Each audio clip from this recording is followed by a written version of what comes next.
Well, last week we had an absolute grandstand finish. 3 cars separated by 32 thousandths of a second. But tonight's something extremely different. The straight is significantly shorter. The bumps are much larger. The curbs are going to play a big old factor, as are all the cement barriers. Ladies and gentlemen, the duel in Detroit, round number 2 for season number 20 of the V8 Veterans. We've hit 20 seasons. We started it off with a bang, and tonight the bang is going to be a different kind. It's going to be the bang of a car in the wall at some point. We hope it doesn't happen, but such is the street circuit racing that goes on here. Scotty Rankin off alongside of Thomas Hinz and Hinzy last week. My word, this got underway. That was just supreme. Yeah, look, I don't know if we can actually give you a better introduction to V8 Veteran. We can definitely give it a go. I mean, Detroit is definitely a good place to go for the action here. As you said, it's going to be very chaotic, very different style of racing to Fuji. You know, it's much more open, so traditional style racing at Fuji, but here it's going to be much more tightly packed and chaotic, and just we'll see what we can do to try and keep up with it, because I think with so many cars on track and so much action, it's going to be a lot for us to do. But I'm sure between the two of us, Scott, we can keep this one going and pretty much get everything we can, hopefully. Yeah, it's Detroit Belle Isle, and that's because it's the Isle in the middle of the river here in Detroit, Michigan. 1982 was the first race on this circuit. Unfortunately, much like Oran Park, it's also now closed its doors. Street circuit racing has ceased, and it's no longer underway. It's only happened in the last 2 years. I believe it was IMSA and IndyCar that both went here for the final time in 2022. Less than 4 kilometers in length. It's going to have 14 turns, and there's another big key factor that's different here tonight. We are not going to have one race. That's right, we're going to have a little bit more than that. The format's going to be a little bit different, but the style of racing's very different as well. So 14 turns, Hinzy. It's a lot of your traditional street circuit 90-degree corners, but there's a lot of intricacies, particularly in a supercar. Yeah, it's very delicate balance between the throttle and brake and steering inputs and everything, especially in a supercar around this track. It's very challenging, very it's a lot of patience. You need to be very patient with the car. A pinch too much throttle here and there in the wrong place, and you can be in the wall, and that can be it. So it's a very tough track, very demanding physically and mentally. So even though these are only short races, it's still going to be a big test to all the drivers to keep that concentration going over the whole race distance. Well, something that's been brand new to this series this time out, and I'm thoroughly enjoying. We get to get some of the drivers' feedback. What are their thoughts on the circuit racing that we're going to be seeing tonight? The tyre wear, just above average. Remember, out of 2.5 rating is just above average. Fuel saving ability, there's not a lot of opportunity to do some fuel saving around here. And your race strategy variety, we aren't going to see a lot of that as well. More on that when we talk about the race scenario that's in front of us. Overtaking options, there's very little. It's going to rely on a mistake here tonight. Underneath that average, only a 2 out of 5. Then the track difficulty, it's all the way up there above 4. That's in between high and very high, right up towards the maximum. You know what is just about at the maximum? 4.92. That's our chance of safety cars here tonight. Drivers definitely think it's basically confirmed on the cards. Not 100%, but it's very, very likely. And the driver's confidence level, a touch over average. The supercars have been coming here for a very long time. That's the inside information from our drivers here at the V8 Veterans here tonight, Hinzy. And I'm going to be honest, there's no surprises on that one, but then again, we've been coming to Detroit Belle Isle in these cars for years. Yeah, it's pretty much what you would expect. I mean, the chance of safety car is exactly what I would expect. It really is not 100% guaranteed, but nearly about as close as you can get on any track on the service, because obviously being so tight and twisty and tough. So and the difficulty as well is as we said, probably quite accurate as well. So it's all about just pressuring your opponents into a mistake and then capitalizing on those mistakes is usually the main way that you get the overtakes done here. But I'm sure we'll see some big bold moves at points throughout the 2 races here tonight, because sometimes you've got to get the move done. You got to send it in there, especially around a track like this. You know, if you got to make the move, you've got to really commit to it. So we'll see how it goes, but it's definitely going to be a complete flip for the drivers, as you said last week, and it's going to really be interesting to see who's made that sort of flip to this style of track the best from the total opposite last week. So we're going to jump across and have a look at some more information about tonight's race. And like I said, it's a brand new one. We haven't done this in a very, very long time. This is a little bit of a test of the waters. It's not your usual race. We're going to be doing 100-kilometer race around here. Oh, but that's not quite long enough for a normal V8 Veterans Thursday night. And the reason for that, we're going to be doing 2 of them. There are 2 27-lap races just to touch over that 100-kilometer race distance. You need to complete 21 laps from either race to make sure that you do score points. But that's not all. Welcome back, the inverted top 10. That's right, we're going to be taking our top 10 from race number 1, flipping them around. You finish 10th in race 1, that's pole position for race number 2. Starting fuel capacity here tonight, 63 litres. That is going to be just about enough to get you home. What that means is when the pit window opens at the end of lap 2, you can make your way down into the pit lane and basically make it to the end. We get a safety car, it's all over and done with. You're absolutely going to come in, you're going to top off 1 compulsory pit stop instead of the 2 per race. The only difference in terms of strategy, 2 races, we have 2 pit stops. Let's split it down the middle, 1 in each race. And the refuel capacity all the way back up to the top end of the tank, 100%. We're not going to be chopping that off here tonight as well. Interesting one for me, Hinsey, because what we see in terms of the supercar strategy is you don't want to be caught out as being one of the only drivers not to pit should a safety car come out, because then you're in a strategy hole. But there's only 1 pit stop here tonight, which means you can make it under the safety car and still basically pop out where you are. Yeah, it's going to, as you say, it'll make sure, it basically makes it that an early safety car is going to see everybody in the lane, and we're going to have a packed pit lane that if that does happen, I'm always curious to see it happen, just to see 46 supercars squeezed into that tiny pit lane is going to be something to see. But a lot of cars on top of each other. But that refuel capacity does now mean that you can do that, which gets rid of that. And race 2, that invert top 10, that is another interesting fact to consider. You're going to have guys who are at the back of the 10 in race 1, they're suddenly at the front, and you got the front guys coming through, which always leads to some very close and exciting racing. So I'm sure that we'll have that to look forward to in the second race, especially, of course, if we get a bit of a chaotic first race. If there's some big dramas in the first one with some crashes that mix up the field a bit, you could have some guys at the front that aren't normally up at the front of the field for the second race, and that will just add to the fun for us, which for an entertaining race from our perspective, we're all for it, of course. Yeah, you're in for that treat here tonight as well. And I think one of the biggest things I've been talking to a lot of people about over the last sort of 7 days is, look, this is a tough one to have this early on the schedule. Everyone is still adapting to that new damage model. We're all getting better at it. We're all starting to understand what is going to bust, what is going to bang, what is going to break, and what's just going to bend just a tiny little bit and you're going to be okay to get away with. Well, there's no better way to test it. It's nearly a trial by fire, and I get the feeling that that's going to be the case here tonight as well. So qualifying, by the way, ladies and gentlemen, 15-minute session here tonight. Just due to the heat racing format, normally what happens at about this point in time is we get about 10 minutes through this session. Qualifying closes off. That's qualifying all done. The problem is when you've got 2 races, you can't do it nice and neatly like that. It's not necessarily straightforward. What it does mean is we've had to add another 5 minutes on the qualifying. Normally that's a warm-up session. Everyone goes out, does their practice starts or runs to the restroom facilities and make sure that they're set up for a long night at the office. Tonight, that won't happen. So that's what's going on. What I do want to talk about, though, is last week's driver of the day. Actually, sorry, my apologies. We're going to jump across and talk about points first. And the reason for that is because the driver of the day sits on top of the point standings. Jeff Thomas from JWM SimSports, race of the season. It is going to be so difficult to top that one.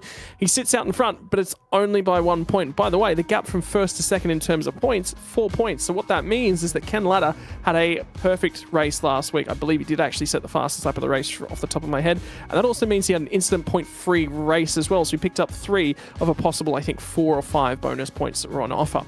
Scott Campbell also picked himself up a bonus point for pole position, which means he's just a touch closer than he should normally be as well.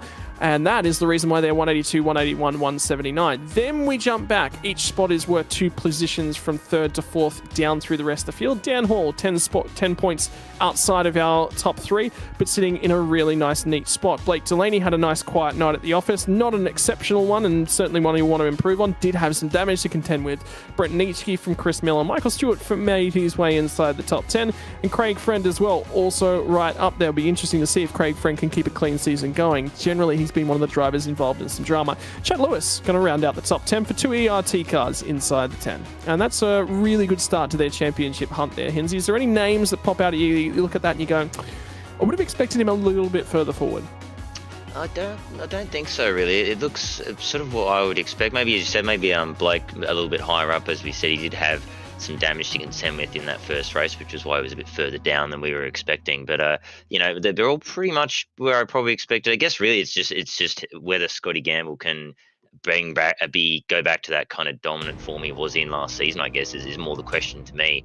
And Ken Latter, of course, has always been fast in supercars. He's always thereabouts. So yeah, it's more or less what I would expect. But I mean, just looking at that, I mean, what a way to get your first win in V8 Vets, your first win in the most just dramatic and exciting way as you possibly can, and you also lead the championship. I mean, it doesn't really get any better than that for a first win, I don't think, Scott. Yeah, no, and it's a very, very important one. And Jeff Thomas has been out turning his qualifying laps. Qualifying tonight, not as right up at the pointy end, but certainly in and amongst it. And for the Chubby Buns driver of the day, he celebrated in style last week after winning by 0.03 of a second. I tell you what, 0.02 of a second was the margin between Ken Latter and Scott Gamble at the line. That was the difference between second for Latter and third for Gamble. Very, very impressive drive, and for you, Hinsey, you won't know this, obviously you haven't been here the last couple of seasons, but he's been on the rise, and you just felt this was coming at some point in time. They got their strategy worked out exceptionally well early on of the compulsory pit stop era of the V8 veterans, and both him and teammate Travis Hunt were progressing through the field, but it was very, very important to see Jeff Thomas pop through, and you love to see that from a driver as well. Absolutely, yeah. It's great to see a driver that's been on the rise, been showing that promise to win, and just continually improving. It's always great to see them get that first win, especially in such fantastic circumstances, I guess, and such a great way to really earn it, I suppose, in that way as well. Is awesome to see. You know, as we saw, he was there all race in that first race. They're hunting Scott and Kenny. He was with them the whole race long, and then just timed it perfectly, taking advantage of them fighting. So I mean, it's the kind of dream first win that I wish I had, to be honest. But of course we can't have that. But yeah, no, it was a very, very deserving driver of the day. And yeah, as you say, he's not on pole here by the looks for tonight, but he is still right up there, well within the chance of getting some good points again to keep himself in that championship fight. It's going to be an interesting one to keep half an eye on. By the way, qualifying is just about in the books. In fact, I don't even think there's actually one car left out there qualifying at this point in time. And in terms of the drivers that have showed up here tonight, we actually have 48 drivers who have set a time in qualifying. That is a busy server. 48 cars over a track that's less than 4 kilometers in length. I mean, we went to Watkins Glen, the Pro Invitational, a couple of weeks ago, and there was nothing in it. It's basically the same here. Pole position, by the way, 28.0. Entire field covered by 2 seconds all the way down to 47th. And then Hallel says a slip slightly outside of that. So it's incredibly tight field. Yeah, it's crazy how close it will be, but I mean, it's also sort of what we expected with being Belle Isle a short track, as we said, and I think we have now up the Zoom call, and once again, just like last week, Scott, it's a pretty full house, but I think the extra point helps. Yeah, and that's what's getting a few people in. You can see the relaxation that's on everyone's faces. Scotty Gamble looks fairly relaxed. His driving chair actually looks incredibly comfortable. Sean McNamara, the teammates, just to his right. So Glenn Corbett from your top left, David Kirby, Jason Fewens, Scotty McCune, Damien Cairns from Chad Lewis, I believe that one is, Chris Blanchard, Dean Flavelle. Like watching that heart rate monitor, that's going to climb as the race starts off. You can already see he's up above 100 beats per minute. He's excited by the qualifying on that one. And Scotty, then Sean McNamara, Sharpie in the middle, on that second bottom row. Michael Stewart, Jeff Thomas, and Ken Latta is going to round out everyone in the Zoom call. Right, time to jump to the grid. Who has got probably one of the most important qualifying sessions of the season? And the drivers are going to start off the front row. Sean McNamara enters the V8 Veteran Series. Sean McNamara grabs his first pole position. He'll be starting off on the front row, off alongside of Ken Latta to his outside. Scott Gamble will be on row number 2, and he'll be off alongside of Matt van der Krank. Can van der Krank get a good getaway this week, potentially keep himself in contention? Michael Whiting didn't have a great race last week, and Jeff Thomas, our race winners, all the way back on row number 3 from Blake Delaney and Jason Strange. Finally rounding out our top 10, Michael Talianchich jumped back into qualifying, just keeps himself inside the 10, off alongside of Brenton Nietzsche. In P11, it's Christian Smart alongside Luke Rundell in the 11th to 12th spot, followed by Dan Hall and Michael Stewart. Damien Cairns rounds at the top 15 with John Latham of the company there in 16th. Brad Doble is 17th with Travis Hunt down in 18th. He'll be hoping to improve on that throughout this first race. David Kirby in 19th and Craig Fran rounds out top 20. 21st is Jamie McKnight off alongside of Darren Crosby. 23rd will be Paul Warwick, Scott McCune on his outside. Troy Stone Street and Chad Lewis on the 13th row of the grid. Paul Burns and Dean Fulvell, 27th to 28th. Chris Blanchard from David Nash round out our 30. We'll tick over to Scotty Van Loon, Stephen Varga outside the 30. Chris Miller from Robbie Griffiths. Robert Crisdale in 35th off alongside of Stephen Kennedy. Mark Poynton 37th. Mario Reale in 38th. Glenn Corbett is in 39th. Behind him will be Shane Rendell, and then it's going to be back to Greg Sharp sorry, my apologies, I've lost a few in here. It's going to be Matty Parker in 41st, off alongside of him Jim Caparonis, Gary Buckland off alongside of Stephen Gretsch. Then it'll be down to 45th with Jason Fewens deep in the pack for him. Greg Sharp will be alongside him. Darren Goosey and Hallel Cesar will be away from the rear of the field, and I believe that is the entirety of our grid as well. Right. We do actually have Stuart Hall, actually, my apologies. 49 cars have made the show. 49 cars, Hinzi. Yeah, it's, as we said, it is a packed house here at Detroit Belle. So we got a lot to keep an eye on. We'll do our best to catch everything, I suppose. But, there's going to be a lot going on here. So excitement inbound for sure, Scott. Righto, round number 2. Round number 1 was an absolute blockbuster. What is round number 2 going to have in store for us? Sean McNamara has your pole position, and we are just moments away. Revs start to rise. Detroit Belle Isle, 2 races, 200 kilometres, split them in 2. We're going to do it twice, this green flag stuff, and it's go on the run down to the first corner. McNamara got a reasonable getaway. Somebody deep in the pack. I think it might have been Van der Krank for the second week in a row. Didn't get a great getaway. He's going to be swamped trying to get some sort of track position, but it's going to be McNamara from Latta. From Gamble, Matt van der Krank did actually get a good getaway. My apologies. It was in behind him. Delaney slotted in behind Michael Whiting. Jason Strange got a reasonable getaway. Jeff Thomas it was going backwards. Yeah, and it looks like it's actually been a pretty clean start overall. I'm looking through the pack here, and so far, looks like everyone's got through clean. So, amazing to see. Yeah. What have you done? That's the commentator's curse if ever I've heard one. Track pile up now. It's incoming. We've done it.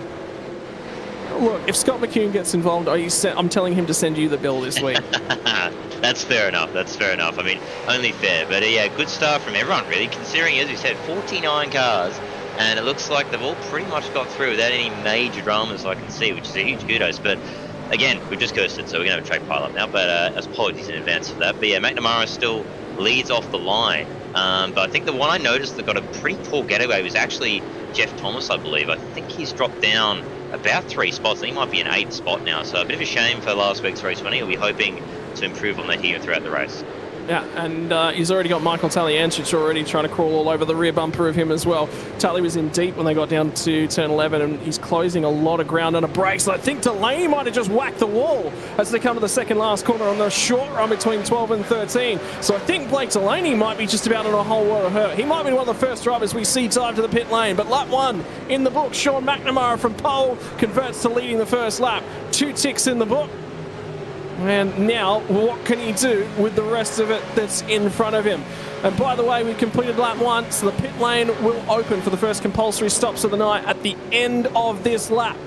Which means that if anyone's got a little bit of damage and a little bit of pedal rubbing from lap number 1, they need to dive out of the queue, or they're just looking to create something. You might just see a few cars diving into the lane. Oh, there's somebody up at the front. I think it might have been Matt van der Krank, and it was. Van der Krank pinched a brake.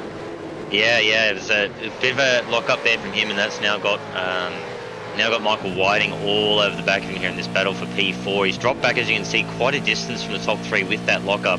And that's going to be the key, as we've said. It's all about minimising mistakes to really not give anybody a chance to even have half a look at you. So he'll be trying to get back in the groove now, get his eyes back on, go, all right, made the mistake, it's okay, didn't go in the wall, car's clean, we're all good. And he'll hopefully get the head down and make some more progress forward. And I think Vandy Crane, another one who'll be sort of looking for redemption after last week, because of course he got that penalty for the pin entry last week, I believe it was. So he'll be looking for redemption after that to try and get a really nice result. And so far, so good, but obviously still a long way to go. Two drivers having internet issues at the moment. Scotty Van Loon, Series Admin, and Jason Fewens, the other driver that's having a few issues as it currently stands. Well, I can tell you, the driver that looks most likely to try and get a move on in the front section is Gamble's all over Ken Ladder at the moment. He's the closest of any of the cars, so that battle went all the way to the line. Gamble had a big old dive, remember, last week at the final corner, and that's what cost both of them the race win. And this time about, Ken Ladder once again leads the way, so he's going to try and get that one done. Deeper in the pack, let's keep an eye out for Christian Smart and Dan Hall. I think Dan Hall just ran a little bit deep as they run down to turn number 3, and now Smart's going to be crawling all over him, and Smart, the attitude of that car, he's got the rears excited nice and early here, Hinsey. He does, yeah, and I think actually just in front of him, yeah. Oh, Nishiki, yeah, and Luke Grundell. Grundell having a look down the inside on the back straight, not quite able to get it done. Has to settle back in for now, but yeah, he's looking confident. Here we go, in behind them. John Latham's about to go for a move on Damien Cairns. Thought better of it. Cairns covered the inside, but Cairns covered the inside quite a lot. And Travis Hunt nearly about went into the back of them as well. That's how early they all had to brake not to get into each other. That says to me, Damien Cairns might be a little bit of a cork in the bottle. Latham's had race pace in the last couple of seasons. Qualifying seems to be the bugbear. Yeah, it's if he can get that qualifying down, it would definitely help him out a lot, especially again, obviously at tracks where you need a good qualifying to really fight at the front. But in a good spot, 16th, so in the top 20s, in a solid little spot here behind Damien Cairns. And I see side by side up ahead, I believe that's Jeff Thomas, Yep, Jeff Thomas and Talyancic. Talyancic around the outside at T1, there's not really a spot you're going to get done. He has to settle back in for now, but he's looking very, very aggressive. Nearly in the wall, but yeah, Tally, look at this, he's looking very keen to have a go. Yeah, and he's going to get to the inside. He gets the nose down there. He's going to get far enough up. So now he's going to be left racing room, and they're going for it in the background as well. Grundell gets down to the inside of Nitschke. Who's going to pop out the other side? Still 2x2. Tally's got the inside when they get to 4. It becomes the outside at 5. Move's not done for Grundell either. Nitschke's going to hold him off. Nearly into the back of them. Dan Hall's having a crack. And finally, Tally's going to get the move done. Grundell once again at 4. Dives it deep. And there might be time for Brenton Nitschke just to bail out of that one, and he does. Dan Hall's going to sense an opportunity. He's going to go to the inside. Nitschke's now lost 2. Grundell's going to be vulnerable as well because he didn't get the exit. Down the back straight. Dan Hall's looking at it. Grundell's under pressure, and Dan Hall's going to park it up at the apex. He'll be done with that. Grundell to 10th. That's pole for the next race, and that is why they're all squabbling. That was such a great exchange and great battling from everyone to get through that without any dramas at all. I don't think there was maybe a couple of minor nudges, but they all managed to get through that without any major incidents. Very well done from everyone involved. But Telly now in the clear, as you saw, that little battling, all that was what, maybe half a lap of hard squabbling. They've already got that's got to be about a 5-6 second, or 3 or 4 second gap to the next car, just for a little bit of battling. So that's how much this holds you up. If you start squabbling, you just bleed time. And that's just something that everyone has to keep in mind. But as you say, 8th and 9th now for those two. That is front row and second row for the reverse grid. So as you say, this is the key point here, back into the 10. This is why they're fighting so hard, because this is for that pole, all-important pole in the second race, which should clear of any dramas further back. By the way, Paul Warwick into the lane. Stephen Kennedy has already been in, as is Greg Sharp. Hallel Cesar off the rear end of the field. They've all been into the lane, and the reason for that, looking for a little bit of an undercut. Their qualifyings didn't go well for that entire group of drivers. They're trying to see what they can make of themselves, and some fresh air will certainly do that. We've already seen what battling's done up ahead. Once again, Dan Hall having to cover, and that means that, sorry, no, that's not Dan Hall, that's Chad Lewis with Darren Crosby. It was the other of the ERT cars as well.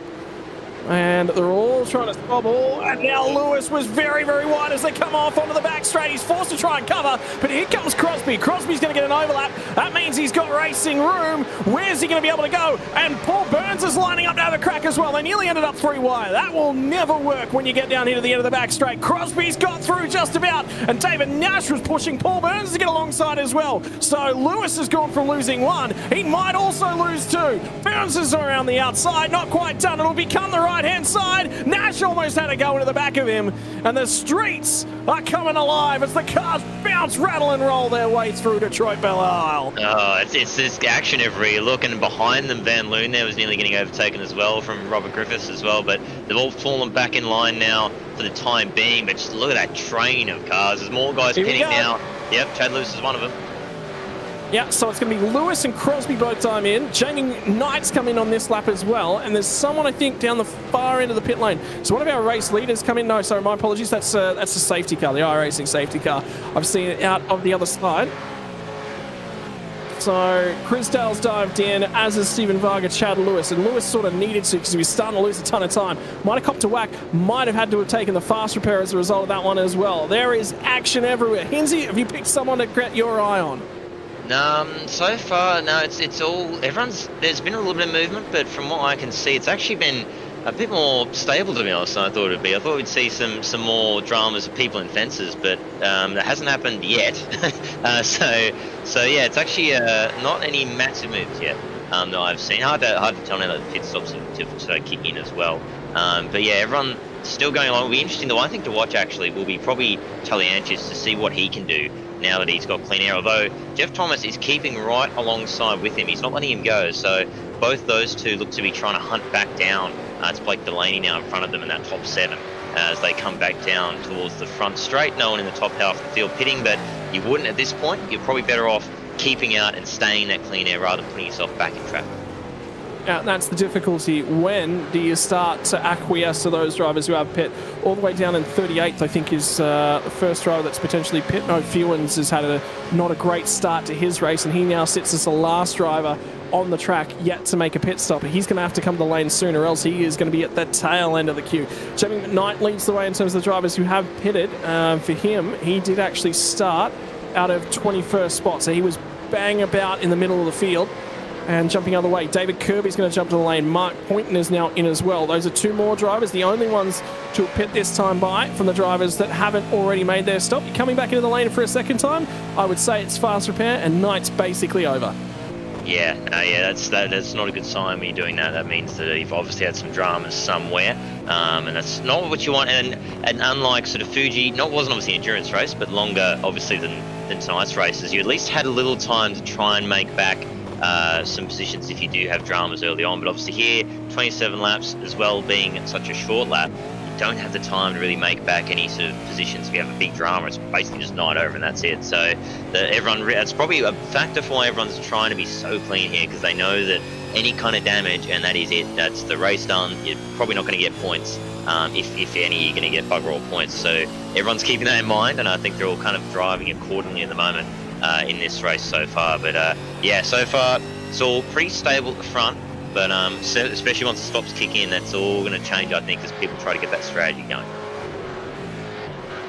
Out in front, meanwhile, for Sean McNamara, it's been nice and clean sailing, and for Ken Latta, after that initial defensive drive he had to do to keep Scott Gamble away from him, it's now settled in. He's now sitting quite comfortably. The next cork in the bottle, though, Matt Vanderkraan is going to be the real driver that we're going to keep half an eye on, because he's got Michael Whiting starting to come back at him once again. Strange is going with them, and then Blake Delaney. Talianchis has got that clean air, but Jeff Thomas is stuck with him.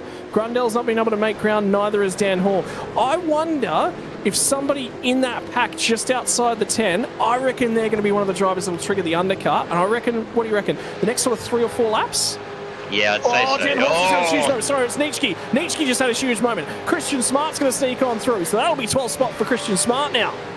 Yeah, it was a very nice little opportunistic driving there from Smart, as Nitschke just drove a little bit too deep into the corner on the straight, and yeah, it's just bounced over that bump a little bit awkwardly, throwing him off the line, and that's all that Christian Smart needed to get that done and straight through, as you see there in the replay. So I think we'll see it here. I think he just ran in a touch too hot, and it's so bumpy into that corner that the moment you go offline, it just bumps you towards the wall. and you'll see here, yeah, just goes in a little hot. Oh, it's actually the rear end, just like, it's such a minute little error, but that's all you need. And then there you go, position lost, and that's just how fine the margins are here around this track. Well, I was going to say, you say, oh, something did just hit. Brent Nitschke hit the wall right there. Massive. Actually, and that was live pictures. That was not on the replay. No meatball flag at the moment, but I get the feeling that is probably going to trigger his pit stop for the race. There is no way you'll get another lap. And the other side of that coin is, that actually puts him on the front foot. That's going to trigger a whole host of pit stops. More are continuing, by the way, as they trundle through the pit lane this time. Yeah, most of the field not going to even bother. So the first driver now, who has already done their pit stop, is Dave Kirby in 37th. He's popped out just ahead of Jamie McKnight by about 3 seconds. This is gaining him time. So this is quite critical. What's the lap time going to look like this time, by? Yeah, he's made up a boatload of time on a bunch of different cars. So for Dave Kirby, he is all of a sudden starting to look good because the key factor, everyone else has stayed out another lap. He loves to see that. Yeah, the more they stay out the people around him, the more he gets back. And especially, as we said, around a track like this where the overtaking is so difficult, that track position is just so key to keeping the position. So he won't have the pace later on, but in the end, if you've got the track position, it doesn't really matter. As long as you're not insanely slow, you'll be able to hold the positions because, as we say, it's so hard to pass here. So this is a good stuff for David. He'll be hoping that people stay out a bit longer, and I think they might for now. Lap 9 of 27.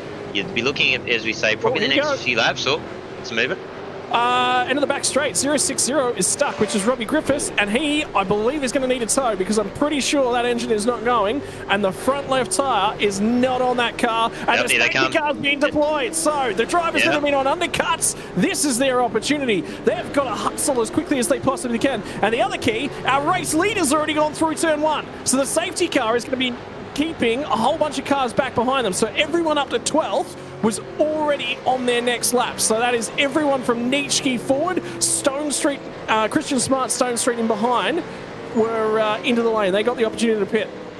Yeah, you saw there was interesting to watch. It got called, and there was a couple there that just pitted right before it was called. They obviously were told there's a car stop, we're probably going to have a safety car. There was a few of them that did trigger to go into the lane just before it was called and managed to get the stop done. So that worked perfectly for them. That was good observation and awareness from their team members to let them know of that and get that done. But as you say, the top half of the field were unfortunately nothing they could do. They were all already gone past the lane. So as they're still going at 10/10 here, trying to make sure they don't lose time.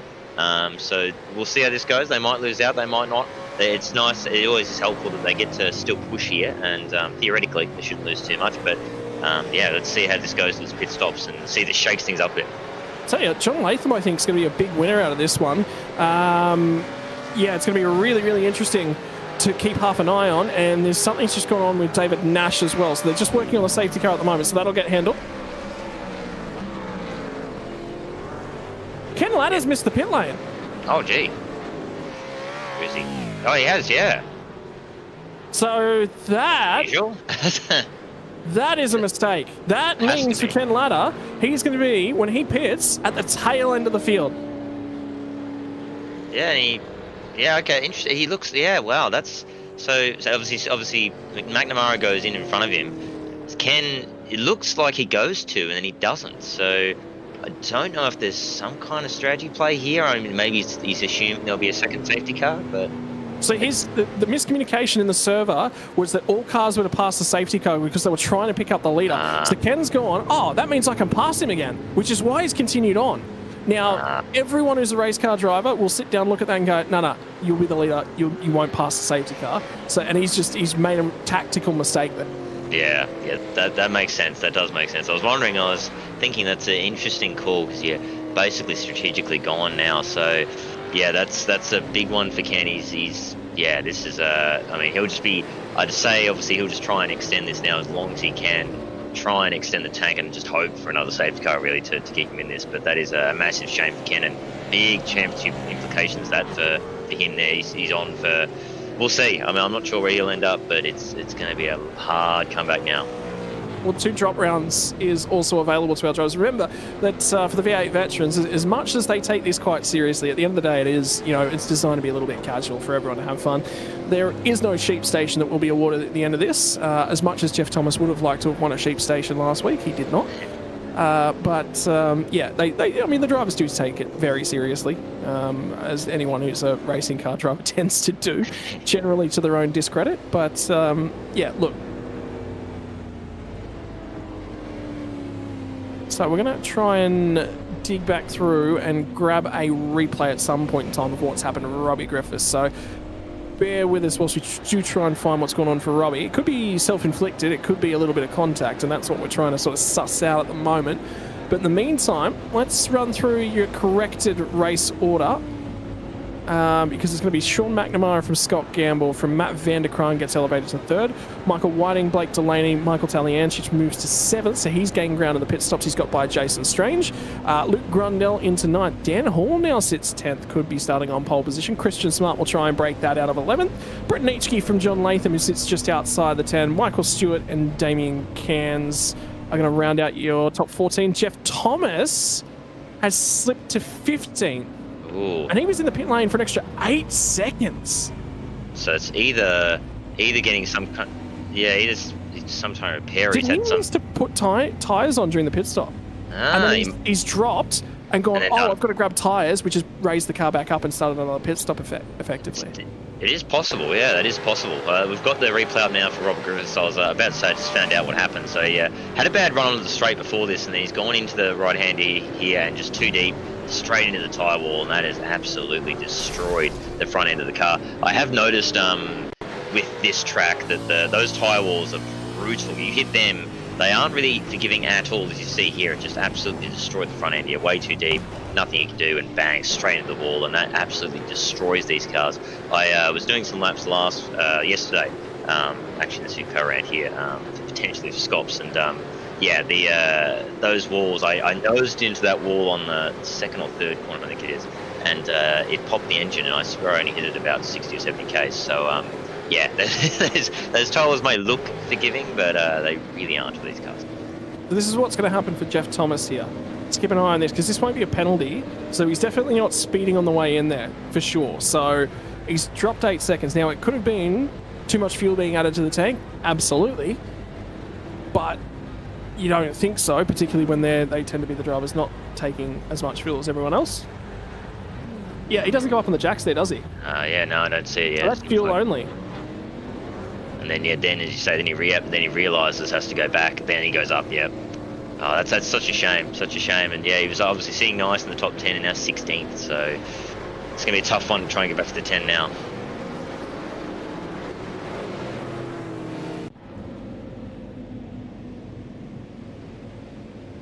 So Robbie Griffiths managed to get the backup car, as they tend to call the fast repair, get back out on the circuit. There was just a little bit of communication from Racing Control about some ordering in the safety car queues as well, because they were checking if Nietzsche and Christian Smart were in their correct orders, and that's been talked about, and Nietzsche has been moved back ahead of Christian Smart, which is taken at the cone. So Brett Nietzsche now into the top 10. It's crucial for, as we said, crucial for that second race, because yeah, he's in the hot seat now, and especially with those stops now, there's no more strategy, no more swapping with pit stops to change things. If you want to make moves now, you have to do it on the track. So he's in the critical spot, and we'll see if he can hold it. But he's got, as we said, we've got Jeff Thomas who'll be coming through, trying to make backup spots after the dramas there, and I think Ken Latta has just pitted under safety cars. He's decided to get it done under the safety car, and he's now at the back of the queue. And a long fight to come through. He's down in 43rd, something like that. Oh my goodness! Whoa! And that is live. You just saw the under safety car. That was Jim Caperonis and Jason Fewens crashing under safety car, and Fewens' car is destroyed. Whoa! Oh, wow. Yeah, I think a bit of miscommunication on where the queue was, to me, that looks like. Looks like they were barreling up trying to catch the queue, and they did not expect. What's going on there? Well, Jason Fewens just said it was a miscommunication. So what he's gone on with is he heard the call safety car in this lap, and he's thought that's the drop of the green flag. So that explains why that's going on, because that's very unlike Jason Fewens to be doing that. Yeah. Normally very clean driver, tends to not get involved in things, tends to self-redress, Yeah, Yeah, and Caperonis' car is destroyed too. I think he's going to try and nip it around and get back to the pits, but that car is absolutely destroyed. That's lots of crabbing involved in that one. So yeah, big shame there. Big shame for that one, for that miscommunication. But yeah, well, we've got a few moments. How about we jump to the Zoom wall just for a quick, just check in with a bunch of the drivers. I think it's probably not a bad idea. Just to say, I'm more curious about Dean Flavel's heart monitor. It would have to be very high. Oh, it's come 87. Down. Wow, yeah. I guess we are in safety car. According to his heart rate monitor level, though, he is still excited. So the good news is it's above a resting heart rate for Dean Flavel. And you can see Jason Fewens always tends to have a bit of a grimace on.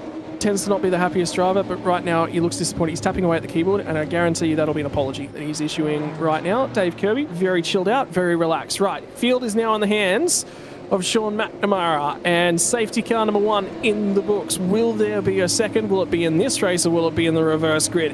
McNamara has control of the field. Safety car is now in the lane. How long does he wait? He will have a teammate behind him. Can Matt Vanderkraan get his first podium of season number 20? It's been a long time between drinks. McNamara has something to prove as well. You know that the driver that is in charge of everything, 9.5 Sim Racing, has a supreme amount of skill. And for a long time, he's had to sit in the shadows of some of the drivers on that team. Could tonight be the night that he stands back up at the 4? And have a look at the racing as they come off for turn 2 as well. Michael Whiting's going to have a look at Matt Vanderkraan. He has sensed just a little bit. Vanderkraan was vulnerable in this pack. Could he be the cork in the bottle? And how goes the racing for the back end of the top 10? Yeah, it's good racing further back too. We've got, Craig Friend up the inside of Travis Hunt there. Gives him a little shove on the way through, but they get through cleanly. Some good battling further back, and that's a big cost to back there. But yeah, everyone looks like they're through cleanly. Travis straight on the radio about that one. That was looks like a bit of a nudge there, but I'm not sure if there'll be much that'll come of that. But yeah, so far everyone through again cleanly. But yeah, it's this battling at the back end of the 10. That's the key for that pole position for the second race, and it's going to be very fiercely fought, I think, as Nishiki still holds it for now. But as we said, Christian Smart's right there, John Latham also P12 right there to challenge it as well. So a lot of drivers in that area that have the pace to get it. It's just a question of whether they can make the move stick around here. Yeah, and Nishiki's a little bit wide when they get down here to turn 11, but managed to get the drive away. Grundle is really having a go at the back end of Jason Strange. Dan Hall sent it very deep into the brakes there as well. So everyone's got a moment on the circuit where they're just a little bit stronger, but right now Grundle looks supreme. He might be able to generate a run off of turn 2, give himself the opportunity. How close can Whiting get to Vanderkraan? How much are the two teammates out in front going to fight over this one as well? Is this just a little bit of, yep, I'm going to sit here, I'm going to score some points, or do they try and trade some paint? You guarantee probably not so much the trading of paint, but maybe some swapping of position. Yeah, definitely. Yeah, more points are always better, of course, for the championship, and that's what they'll be looking at here. As I was just looking further back, there was nearly a move on between Crosby and Chad Lewis again, but that's settled down for now. But yeah, that battle, look at that train there. The train from, who is that at the front of it? That is Vanderkraan. Pretty much 4th down to something like 15th or so. That is a massive pack there. And they're all hungry for that top 10, as someone was wide there I saw. I think it's Delaney by the looks of it, and that's given Tally half a look. But I don't think he's quite close enough to chuck it up the inside, so he's going to have to stay put for now. But Whiting's looking very dangerous behind Vanderkraan here for this 3rd spot. As you say, Vanderkraan will want that podium, but Whiting will also want it just as much, if not more. And he's got his teammate, of course, Delaney, sitting behind him. And Tally looking very speedy here tonight. Scotty's looking like he's found some pace here tonight around the streets of Detroit. He looks like the old Tally. And by the way, keeping half an eye on Ken Latto, who's having a go at Halil Cesar as they get to the end of the back straight. Started 45th on this restart with some lap traffic ahead of him. He's now cleared all of that up to 42nd, so the charge back through is quite important. Worthwhile keeping half a focus on Michael Taliancic as well. There's been so much team changing. Oh no! Ken Ladder makes contact with Cesar. Around goes Cesar, and you sense that was coming. By the way, Halil Cesar was one of the guys who went for the undercut strategy. He was in at the end of lap 3, so he was on ailing tyres. Having a look at everyone else, and this will be the moment down at turn 11. It does get a little bit on the inside, but I don't think there's enough overlap there to require rights to the corner there. So I don't think the steward's going to look too kindly on that. Yeah, he was probably not quite there, but you could argue that the contact was a little net Cody. There was a little bit of a gap between the cars. before he got turned. But yeah, I think I don't think he was quite up far enough there to chucking up the inside. Wow, there's all sorts of dramas. Whoa. Chris Miller's involved, so it's something to do with the 666 car, and I think it might have been Stephen Varga was the other one that was involved, because he was crawling all over the road. Now Stephen Kennedy's going past him as well, and Darren Cross also been involved. There's a number of cars crawling all over the place, and they're still trying to make overtakes. There's an opportunism, a little bit of sense of there's blood in the water back here. When there's blood in the water, the piranhas will strike. My word, have a look at them as they scramble for every little bit of opportunity. Safety car number 2. It didn't take till race 2. Twice in 100 kilometres will go under full course yellow. Oh my word, Hinsey. Everyone sensed that time was running out. Yeah, it started to kick off, didn't it? It all started to get a bit more exciting, and I found what kicked that off with Darren Crosby. It actually was the trigger to all of that drama, and I think we'll find it here. Here it is with I believe that's Chad Lewis. Yeah, Chad Lewis trying to go for a move up the inside, not quite there. He wasn't close enough. Gives him a tap in the rear, and as you see, round he goes, and obviously everyone's got nowhere to go. It's just a wall of cars, and then as you see here, everyone trying to get through, trying to figure out what they're doing, and obviously Chris Miller was one of the ones that unfortunately got damaged from that. So yeah, just one of those scenarios, one little incident that if it was on a different track, probably wouldn't have caused that sort of drama, but because it's a street circuit, that's what that causes. One little contact, spin a car around, and everyone's got nowhere to go. Yeah, just nowhere to go. So Chris Miller and his race one in terms of point scoring opportunities is done. And we'll be back into the pit lane. Crosby and Varga both in for repairs. Well, they'll be in there for fresh rubber as well, because why not? And now it's going to be settle it down a little bit, boys. 10 laps left to run, 40 kilometres. We are just past halfway. And one of the benefits here for Robbie Griffiths is that he is actually eligible for a waiver around here, so gets himself 1 lap back, which will pull him back onto the lead lap. And I wonder if Jason Fewens was back out. Now, Fewens is still in the pit lane, so he's not eligible for a waiver round either. Yeah, no, but that will be a blessing there for Griffiths. He gets to get back to the back of the pack and possibly make some more spots up, and so he'll be happy with that. Ken Latter as well, up to 39th now in that charge back through, so slowly making his way back through. I did notice as well, Brad Doble has dropped a bunch of spots too. He started 17th and down in 31st, so he's had a difficult race as well. But yeah, as we said, to quote the legendary Crompo, of course, safety cars breed safety cars, and that's what we saw just there. He's ever used saying that we heard many times over the years, but it was repeated for good reason, because it tends to be true, especially around a track like this where, just everyone gets back together, that sort of excitement comes back, everyone gets a bit excited, like, well, here we go, yeah, we can maybe make some spots back, and that can happen like that. Get someone goes for a slightly opportunistic move, and it can end that way, which is a shame. But we'll go again, and hopefully this time we get a nice run to finish. Well, I'm just having a bit of a look through the pack as well, by the way. You do have an apology to extend. It's to Scott McCune. Whatever you said about him earlier on has screwed his internet over. Yeah, I did see that earlier. Actually, I saw he had a disconnect, I believe, earlier on. Scott McCune, him, Hinsey, not Rankin this time, not me. It wasn't me. Yeah, sorry, Scotty. That was my bad this time. I'll cop that on the chin. That was my fault there. Bit of commentator's curse, unfortunately. But yeah, I was actually looking as well through the pack out of curiosity for moves and shakers, of course. And one of them, Greg Sharp, 46 to 32nd. So he's had a good little run through. 35th to 23rd for Rob Crisdale. 37th to 24th for Mark Poynton. And most of these guys, I think, in the pack like that, I mean, all they would have all really been doing is just keeping out of trouble, keep the car clean, and they've been able to pick up spots from others having issues like we've seen. So especially when you're in the pack like that, in these kind of races at this kind of track, it really is just about keeping it clean. You might not make an actual overtake. I've had that in some races around places like this where I haven't actually made an actual overtake. I've just kept out of trouble, and I still gain 10 spots or a dozen spots. So that is the key further back to these races to getting good results. Yeah, it's just keeping half an eye on things as well. By the way, Varga looks like he might have used his fast repair earlier on. And there's nothing really left available to him. Chris Miller's just rejoined the race. And he will be at the tail end of the chain, but he will only be 1 lap down. So should we see another safety car, we'll go back to the lead lap. In terms of Ken Latter, though, I think that was a really, really good point. He's up to 38, so with all the extra stuff, he got to 42nd on his own on merit.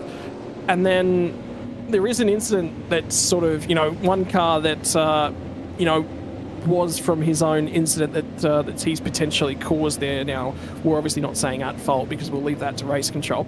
But then you mentioned all that hullabaloo, and, well, yeah, he's back to 38. So effectively, that's another 3 spots that he's effectively gained out of all of that went on. And there is still points in the water. If you're sitting in Ken Latter's shoes, how aggressive are you going at the moment? Because you can't just go balls to the wall because there's potential for more incidents. Yeah, well, I guess you've got to be tactical, don't you? You make your moves, but without getting yourself in more dramas. So controlled aggression, I believe, is the term we use for that. I think that'll be his key here. His safety car's in, Scotty. Sean McNamara has controlled field. Yeah, and McNamara, 2 restarts and a green flag. Initial start from a standing start. What's it going to look like this time?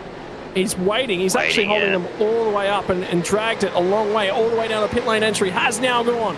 So Scott Gamble will commence and try and go. Is there more chaos in the background? Drama at the back, yeah, there is. Scotty Van Loon's around on the back onto the main straight. Oh, and they're all dodging him. Oh, credit to everybody. Only one car got held up there, and I could see them checking up in the background as he was waiting, and I had a feeling that may happen because obviously it's a blind corner around there. You can't see until you're around, and so everyone is gone thinking he's gone because he's waited.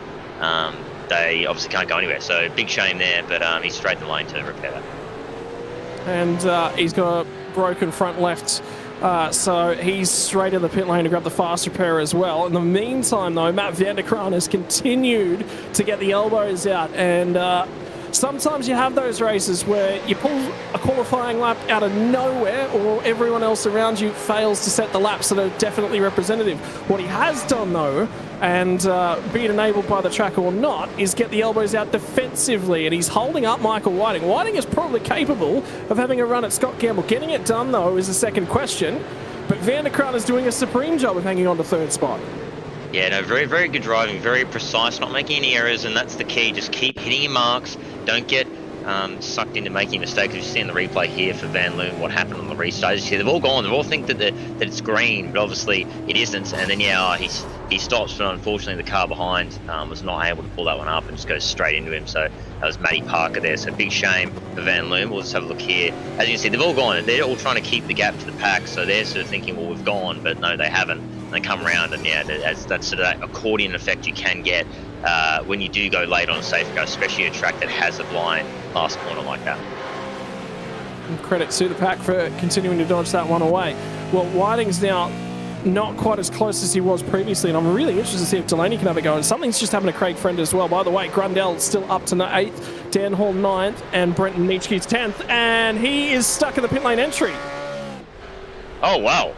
Oh, wow. That is... Wow. That's gymnastics in a supercar. That's more rubber than he had on the tyre a little while ago.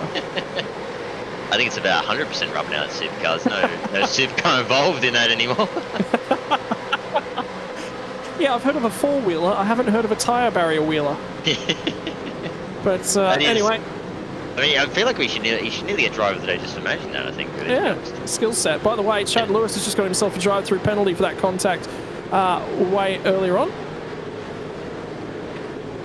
And the incident involving Ken Latter has had no penalty assigned to that one. And what I heard was not net code. I heard a racing incident. So that's what I heard. Don't quote me on that one. There might be more into that. Might have misspoke. So, yeah. But either way, drive-through penalty for Chad Lewis. No penalty for Ken Latter. And that means that he can put the hammer down. Albeit up to 33rd now. What did he restart? 36, we were saying? 38th? 38th, yeah. Yeah, so he's already gained 5 spots. He's gained another one on this lap, which was by David Kirby. The next car on the road, Stephen Gretsch as well. So for all the drama, he might get himself back inside the top 30. Yeah, he's having a really, really good run back through as we can actually find out what happened to Craig Friend here. Oh, he's whacked the wall on the second to last corner, so there's damage there. Whacked it again, and then just, wow, lost it all on his own by the looks of it. Oh! And then gets center punched. Yeah, he got center punched, into... So I'm guessing he's got whacked into the tyre barrier and the car's been placed onto the tyre barrier. That's Travis Hunt's view. And yeah, he had nowhere to go, nothing he could do. And it's one of the Commodores, it's gone straight into him, and that's a huge hit. Straight into the wall. And that was Chad Lewis serving his penalty, and he had nowhere to go. Wow, what a double whammy. He's already serving a penalty. Yeah. It's unbelievable. So Chad Lewis is going to have so many drives through the pit lane here. So where do you go? Oh, it's nothing you can do. There's nothing you can do. I mean, he's already committed to the lane, and the car is suddenly there, and at that point, yeah, nothing you can do.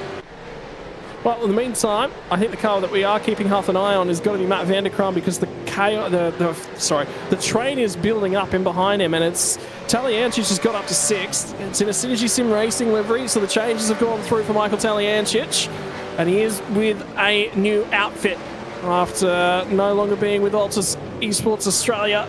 That's been a trial. That has been tribulation. And out the other side pops Tally.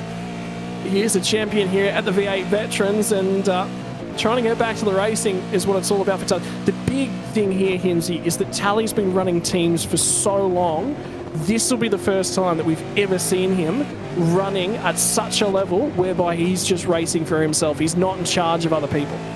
Yeah, and that's a big thing off the mind, of course, when you're not having to think about everybody else. You know, you can just think about, right, well, I want to do this. He goes for a move up the inside, but not quite close enough. Had to pull out that one on Delaney, but good effort that one. But yeah, it's a whole different thing when you don't have to worry about that. You can just think about your driving, what you're doing, and you're really able to extract that extra bit when you don't have to worry about everything else going on in running a team, and not only managing people, but any sort of sponsorships or anything else going on with the team. So that's a big probably relief almost, maybe in a way. It's probably a bit liberating in a way after so long of running teams, and that it'd be almost, I'd imagine, liberating to just be able to run a race, just race. You don't have to worry about anything else. You can just focus on the moment, and you don't have any distractions. And it's showing right now, as you say, it looks much more like the old Tally from last week here, as he's in 6th and looking very fast. Definitely has the pace to go further on.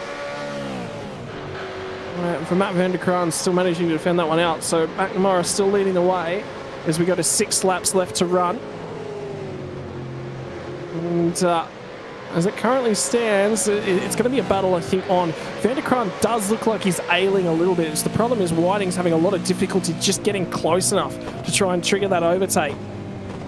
Yeah, well, it's, as you said, it's so hard to pass here. You've got to be the sort of the amount you have to be faster to get the move done is quite large. So I think that's Matty Parker getting a penalty there for the incident earlier on the restart. But the amount you have to be faster to get moves done is quite substantial. So if you're only a little bit faster, it's not really enough to get the move done. You need to be quite substantially faster to make that move without too much difficulty. And I think at the moment he's just not quite fast enough, Whiting, to get the move done. He's definitely faster, I think. I think the next 3 or 4 cars in that line, in that queue, are all faster, but they're just not quite fast enough to get the move done without Vanderkran making some kind of mistake. He reminds me of myself racing on the PlayStation in a desk chair with the rotation. You ever do that back with the controller in your hand? You spun around, you were facing the other way by halfway through the race because you were turning with every corner that came? Yes, yeah, of course. You got the natural motion controls that don't affect the game. You can't help it. It's the natural thing to do. Get the cam dance lane going. And I think you can tell Scotty Gamble's focusing. I wonder if he gets very dry mouth. You just see the mouth just hanging open a little bit. I used to actually, when I was dirt biking, I was real bad for that. My mouth would just dangle open a little bit because I was so intensely focusing on what I was doing. But all those little things that people don't realise that they're doing when they're just that intensely focused on a task is really, really interesting.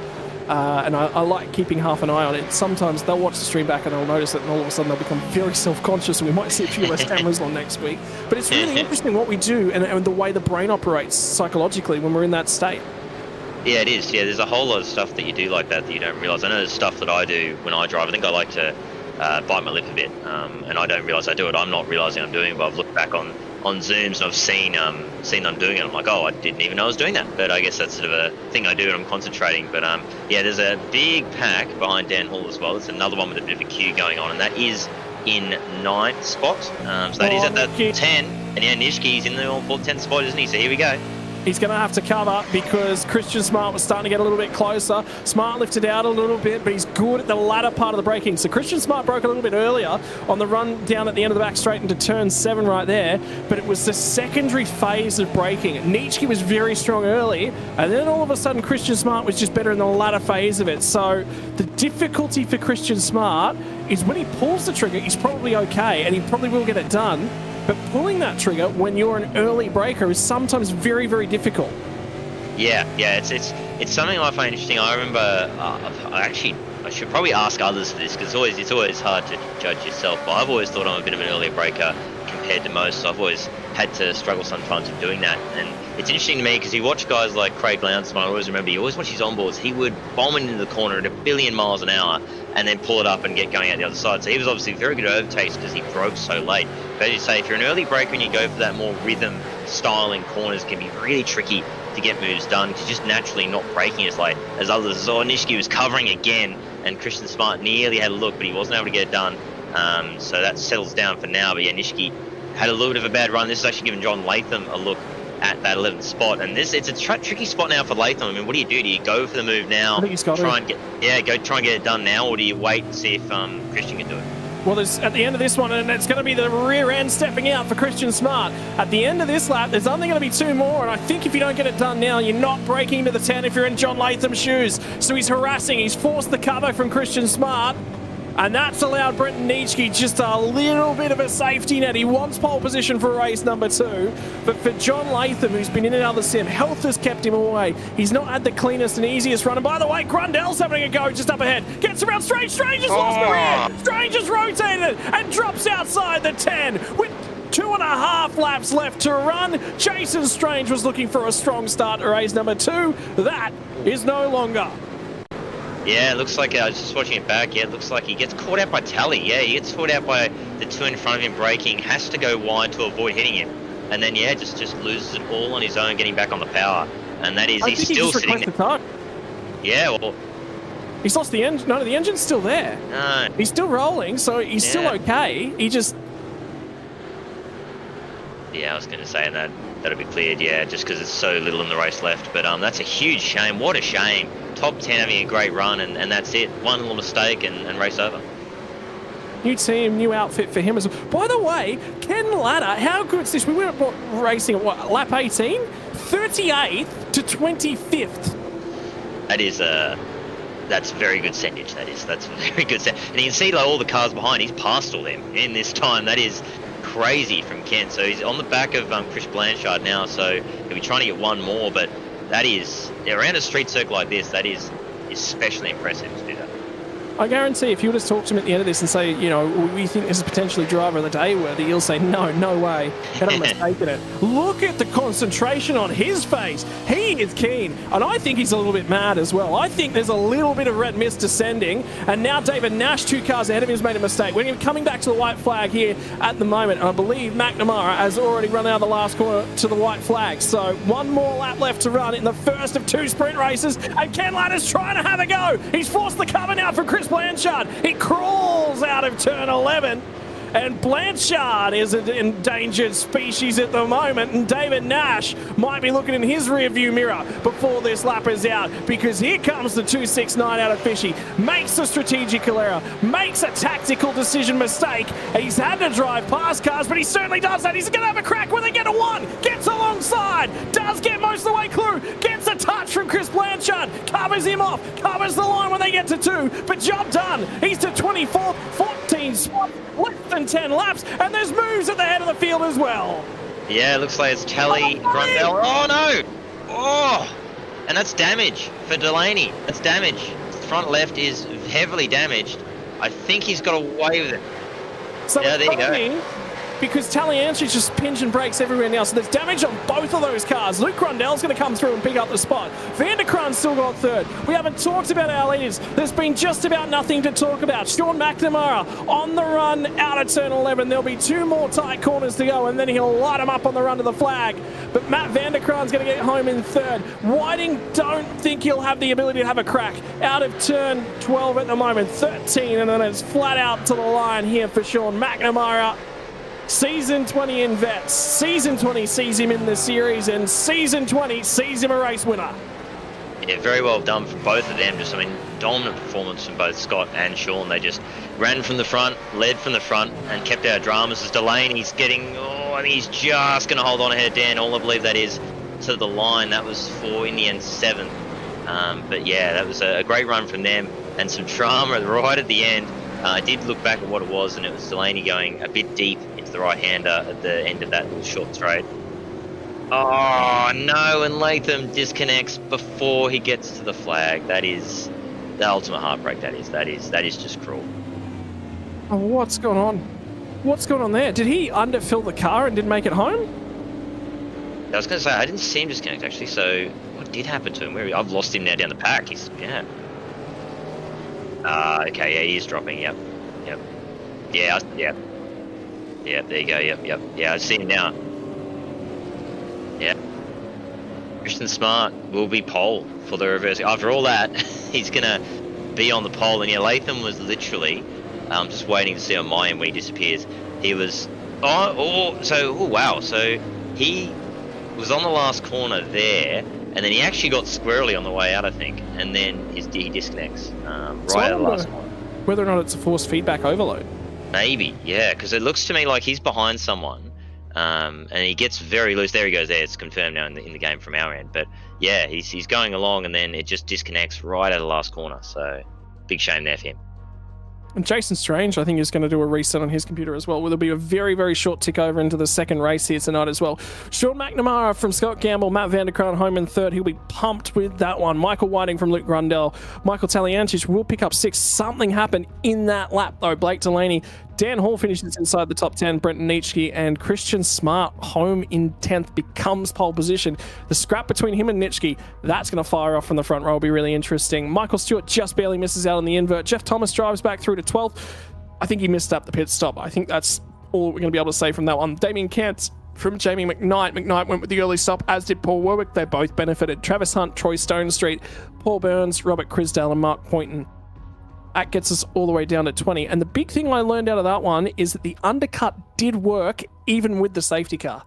Yeah, it did, didn't it? It gave you the track position, and then you were able to use that to hold position. So that'll be something that a lot of people would have probably noticed there, would have seen the people doing it, and would have taken that on board. So we might see some more earlier stops in this second race, because the track position is just so important. I mean, the tyres won't be as fresh, but Detroit, pretty low speed track, so you're not really putting a lot of high G load on the tyres, so the tyre wear shouldn't be too bad. So yeah, I think we might see some more early stoppers in the second race. It was about lap 4, lap 5. When we get that first safety car, what, 12? 10 to 12?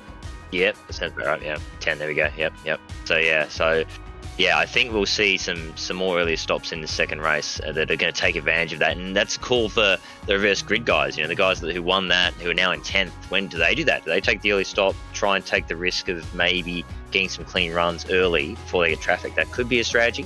We'll see, I guess, when this race kicks off. I think they're just going to have to play it by ear. I think it's going to be a big key to all of that one. Chaos at the back end of the field. 2 safety cars from the first race.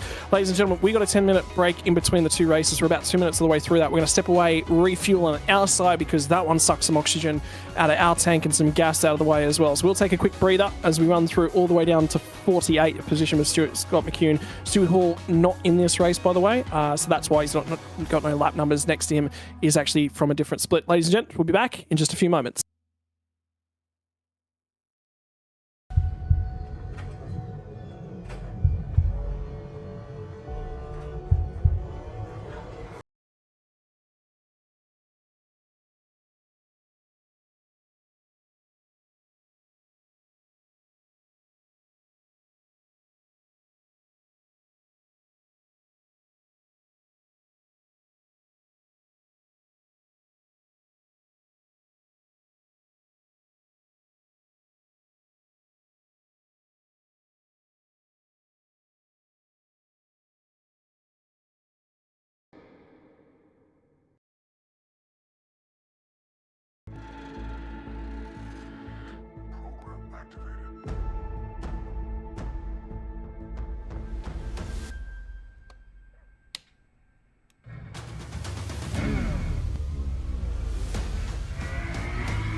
Right, ladies and gents, so there was a couple of things that happened on that last lap that we're going to just jump back to quickly and run a couple of replays through whilst we do have a couple minutes here to run through. The first one was we saw the secondary part of all the drama between Blake Delaney and Michael Taliensis. We didn't actually see what kicked that off. Gone back and found it. This is what it's going to be. So this is the run out of turn 2 on the run down to turn number 3, and Delaney was a little bit hot was what I'm hearing. So he missed the apex slightly. Gets checked up, but he was into the tyre barriers, and Taliensis didn't get much of an opportunity to take a look at that. Trying to give him some space, but he's still got a little bit of damage, and that's why Grundle sneaks through. Yeah, and that was what caused that. And then Tally goes deep himself, the very next corner. They all sort of get distracted from each other, and in the end, Grundle just goes, "Thank you very much," and gets a 2 for 1 without really having to do anything. So, yeah, that was advantage Grundle as we looked at Chris Blanchard with some moves at the end of the race for him. Here is obviously Ken Lader had just gotten through, and he was then looking at the next car, and that is a late look there, but credit to is it Dave Nash? Oh no! And then that's what happened there to Ken. So that's a good feel. Although he's going to keep in it here, and he probably kept it. Yeah. So in the end, he only lost 1 spot after all of that. But some opportunistic attempts at the very end, but. I mean, at the end, last lap of the race, you're trying to make moves. Sometimes you have to get a little bit creative with how you make those moves. Yeah, and he had to go and was in too deep. I reckon he failed to pluck a gear, and the engine braking was the difference there, and then he had to stab the brakes to try and get the thing to stop. I think what happened there, because that looked very reminiscent of basically just not being able to get the engine braking. That's so key to driving these cars. Oh yeah, the trail braking, obviously with any sort of sports car, any sort of car like this is the key thing, but obviously in supercars it's very key to getting it right, to getting the right turn in, to getting the car behaving the way you want it, and especially around a track like this, it's braking the right amount on the bumps. You don't want to brake too much to unsettle the car, or not too little that you don't make the corner kind of thing. It's such a fine balance around here, and it's so easy to make just the smallest error, and it just has massive consequences. So it's a great challenge, but it's also very, very demanding, and really just takes so much out of you trying to get this kind of car around a track like this at pace. I want to see where did Dean Flavelle finish after all of that. He was actually the car that come home in behind Ken Lader. So on that final lap of the race, Ken Lader and Dean Flavelle was who went side by side. So I guarantee you the heart rate monitor probably would have spiked to finish that race out as well. So yeah. But in terms of nerves around a place like this, Hinsey, this is not easy, right? Because this is... I get nervous racing most times. I don't tend to race around street circuits. Whenever these tend to pop up, I'm like, yeah, I'll just take a week off, thanks. So nerve management around these sorts of places, not easy.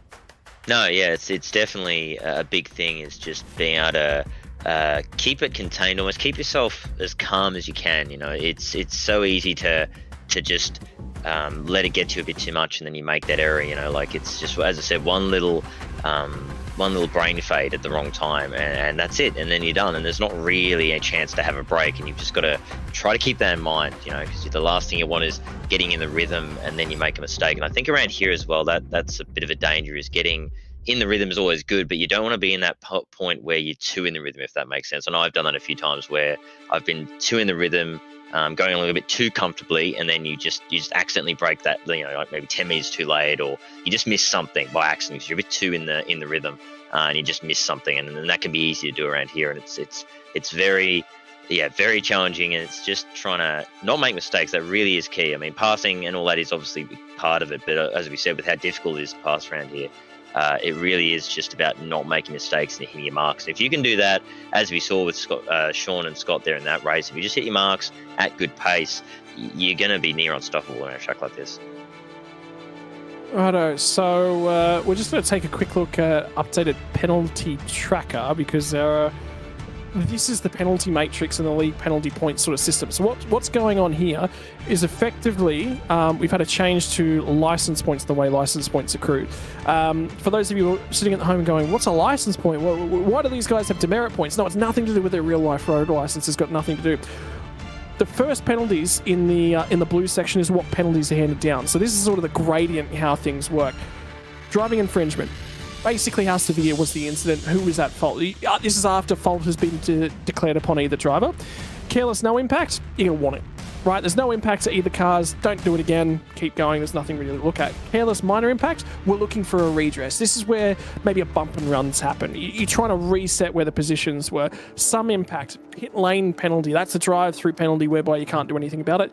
And or 20 points post-race. Major impact. You've impacted somebody's race significantly. Pit lane drive-through penalty. 20 points post-race. Stop and holders for negligence. Something exceptional, and a DQs again went really, we've jumped off the deep end here. That's sort of how it moves through the system in terms of in-race points, but there's also license points that go along with that. Your first incident of the night accrues the first column. The second incident point, well, we want to basically say to drivers, hey, you've been extra naughty tonight, it's now worth more points. You do it again, you're copping a fistful of them. This escalates to rear grid starts, and eventually you might miss a race if you've accrued too many points. What does that look like? 20 points over this season, last season, will net you a pit lane start. 30 points, my apologies, disqualification and a 1 race ban, so you lose your most recent race results. 45 points, disqualification and a 2 race ban. 60 points, you really need to start thinking about yourself and stop getting involved in things. Disqualification, 3 race ban. 75 points, see you later, son, you're not invited back. It seems to me like a pretty good system that they got lined up there. 'Cause definitely, the accruing of the points is a big thing where, you can't just have one, if you have that bad race where you do something really bad, it'll have an impact. I think that's how it should be. You need to keep people in check in that regard, and having them kind of carry over is one way to do that and make sure drivers are doing the right thing. Yeah, it's basically, yellow cards, red cards in terms of soccer is probably the best way to do it. If you get a yellow card in a game, and you get so many yellow cards in terms of a season, eventually they say, all right, if you've met your safety, your yellow card threshold, you're going to take a game out. You get a red card, you generally miss a game anyway. So that's basically what it's like. Right, inverted top 10. What's it look like? Christian Smart from Brenton Nietzsche are going to be on your front row. They've got an opportunity to win a race. Who is going to be able to do it? Dan Hall from Blake Delaney make up row number 2. Delaney with damage late on. Michael Taliancic and Grundle on row number 3. Michael Whiting and Matt Vanderkran, that was a stoush for the ages for 3rd place in the last race, now becomes row number 4. Scott Gamble will start ahead of Sean McNamara. Just who's going to win that race down to turn number 1. And then it's going to be Michael Stewart from Jeff Thomas just outside the 10. They start exactly where they finish for everyone else from here on out. Damien Cairns from Jamie Knight as well. We will have a 3-minute gridding timer, so we've got a little bit of time to work through here. Paul Warwick and Travis Hunt are going to be on the next row as well. And then it's Troy Stone Street from Paul Burns, Robert Crisdale and Mark Poynton just in behind. These guys will round out your 20 hins. Then you've got Stephen Candy and David Nash are the next 2 in the line, just outside the top 20, with Chris Blanchard and Ken Ladder behind him. Let's see how much further up the field Ken can get in this race. Dean Flavel and Brad Doble are next in line, with Greg Sharp and Mario Reel in 28th spot. David Kirby and Glenn Corbett round out your top 30, with Stephen Gretsch and Shane Randell in 32nd. Gary Buckland and Darren Goosey, 33rd, 34th. Hello Cesar and Darren Gosby, the next 2 in line. Gosby trying to come back through from his instance in the last race. Robert Grithis and Jim Caparonis, 37th, 38th. And then Matty Parker and Chad Lewis round out your top 40. Yeah, and then on to the final few drivers as we get through. John Latham will start at a 41st if he makes it back into the server. 42nd will be Chris Miller. Jason Strange, 43rd if he's still in the server. I don't think he actually stayed in from Stephen Vargas. Scotty Van Loon, Craig Friend. Jason Fewens is going to round out your 47. And McCune as well, I don't think is actually in the server at the moment. Yeah, looks like McCune, Hall, Strange and Latham. They're the 4 that aren't in the server right now, so we're a little bit less in this race, but it's still, as we've said all night, there's still a huge field, so still plenty of drama that could unfold, and especially with the reverse top 10, it's going to be a fascinating one to see who can hold on at the front of these guys, the top 10, and where Scott and Sean can get in this race. And then also you've still got, he's got Jeff Thomas down 13th, he'll be trying to come back through a bit, and other guys that had dramas in that first race, so plenty to play for in the second race. Yeah, and what we've seen thus far, you cannot afford to make a mistake. We are moments away from lights out for race number 2. Top 10 inverted. The nerves will be a little bit higher. It's been a while since we've seen Christian Smart and Brenton Nitschke in a podium. Tonight might just be their night. Can Blake Delaney eclipse them all? It's going to come down to the start. Who's going to get a good start, a good getaway? Christian Smart has lit up the rears and he's in a whole bunch of trouble. What's happened to Delaney? Delaney's gone nowhere as well. Something has happened to Blake Delaney. I don't think he made the grid. Yes, he did make the grid. He's fallen all the way outside of 10th. So there's 2 fishy cars inside that top 10 who have gone massively backwards. Grundell's now trying to challenge Christian Smart as well. They're nearly 3 wide for the race lead. Here comes Tally. Nitschke leads us when we get down to 3. Tally gets to 2nd. Dan Hall in trouble. Christian Smart's going to come back and have a crack at him. And oh boy, it didn't take long for drama to kick off. Wheel spin like you would not believe, and that left a hefty pair of licorice straps. Yeah, lots of aggression on this start. Everyone trying to make spots while you can. First lap's always the best time to do that. I think that's Travis Hunt there getting passed as well by a fishy car. But big mover, Scott Gamble already up to 6th. No, it wasn't. No, I don't think so. No, but there's side by side with it's Christian Smart and Luke Grundell. Grundell nearly. Nitschke got the barrier. I think Nitschke got the barrier in front of the field. Now he's going to have Tally crawling all over his rear bumper. He's okay. He's okay. It looks all right for now, but he's nearly clouded the barrier a couple times. Grundell was all over the place as well, and now he's trying to hold off Christian Smart. When you go reverse grid rating, it creates overtakes, it creates moments, it creates drama, and it did not take long.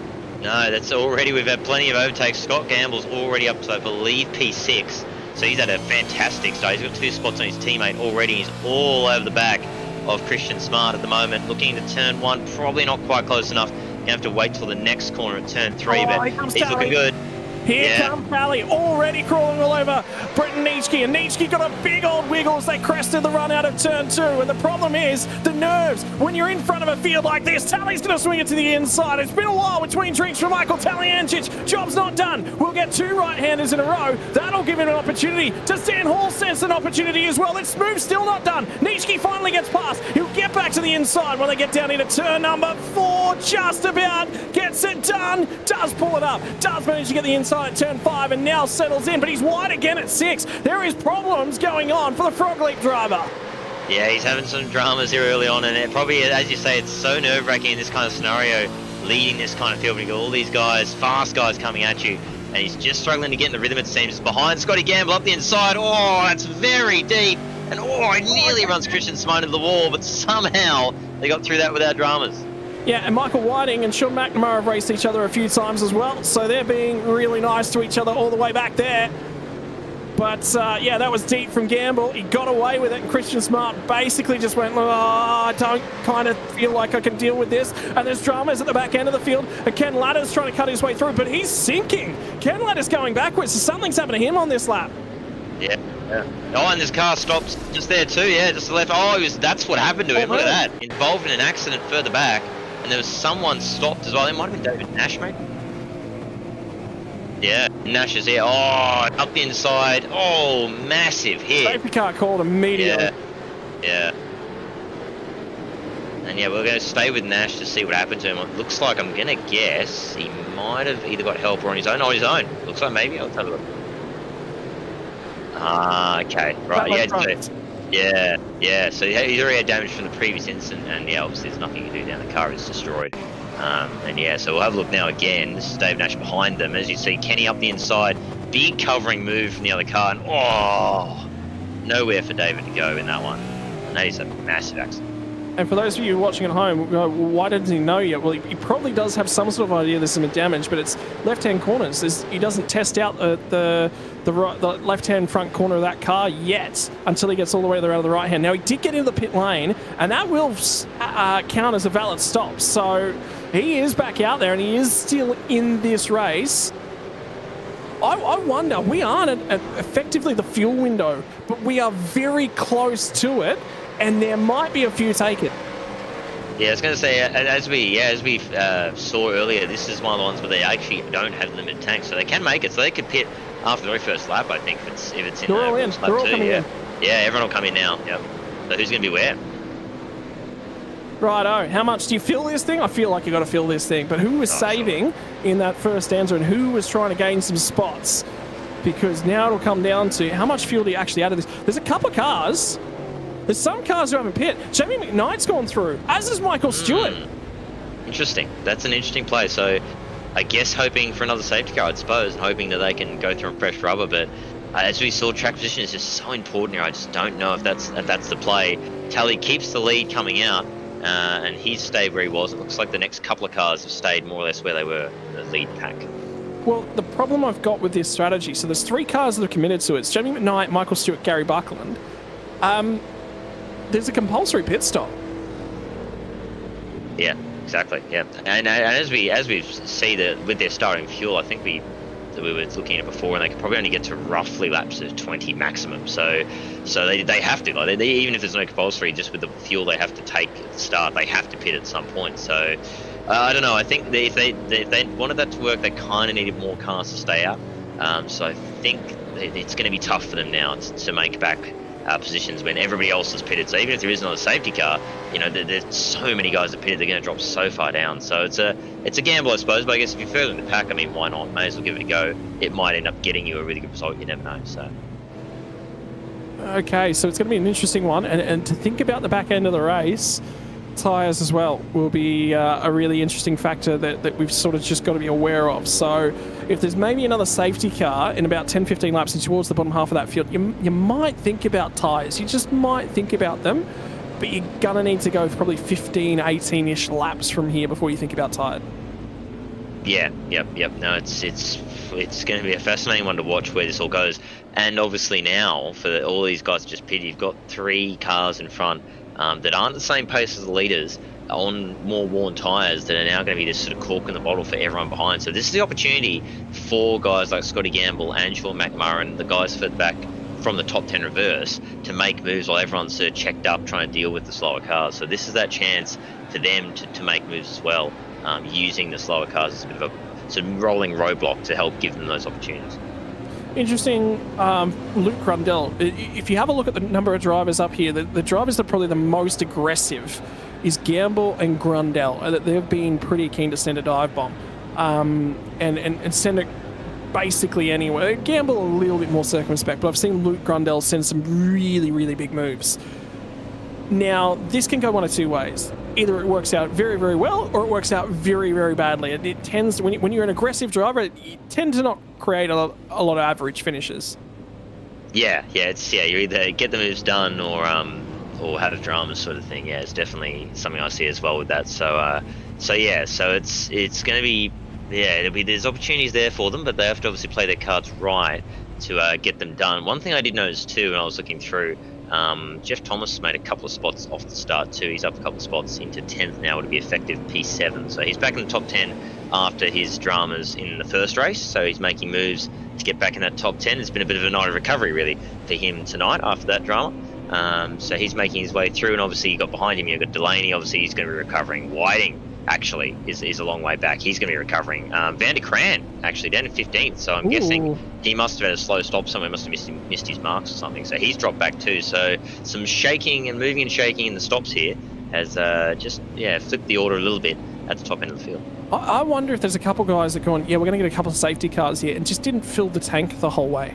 Yeah, yep. And that's definitely... Sorry, it's going on. No, because there's some short stops. When you look at Van der Kraan, he's 2 seconds longer in the stop, and so was Whiting. They were both the longer style of stop, and they're both coming out relative to each other pretty even. And this is there's a real art to I think we're about to nearly go back to green, but just real quickly, there's a real art to getting the right amount of fuel in this, because if you can do this right, if you can just pluck off a few litres, knowing even just under the rest of the safety car period, and still make it to the end at pace, that can gain you 3 or 4 spots or more. So there's a real art to just getting the right amount of fuel to get to the end, even if there isn't any more safety cars, but still gain spots. So it's a real art, and some people are really good at it. For the people at home, our producer's actually really, really good at this. What's the number of litres per second these cars can funnel into the car, Dan Yeaman? You'll feed it in my ear, I'm sure.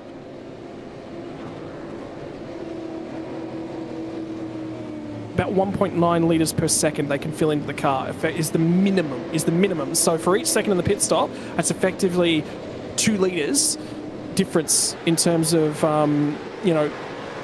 fuel that's been added. So, you know, for somebody who's 2 seconds longer in the pit lane, that's 4 litres. So, and that's about 1.5 laps worth of fuel in terms of things as we currently stand. Talyancic is going to send it immediately down past Gary Buckland, so he's already got himself a little bit of a buffer as we've gone back to green flag racing. Nitschke's going to line it up, but Nitschke's also going to line up the rear tyres, and Dan Hall's also in a little bit of drama as well. He is falling through the field, and I think he's also having internet issues. Delaney's going to have Sean McNamara as well, trying to go around his outside, and that is going to be a difficult move to pull off. So Delaney trying to defend from the inside. McNamara gets it done.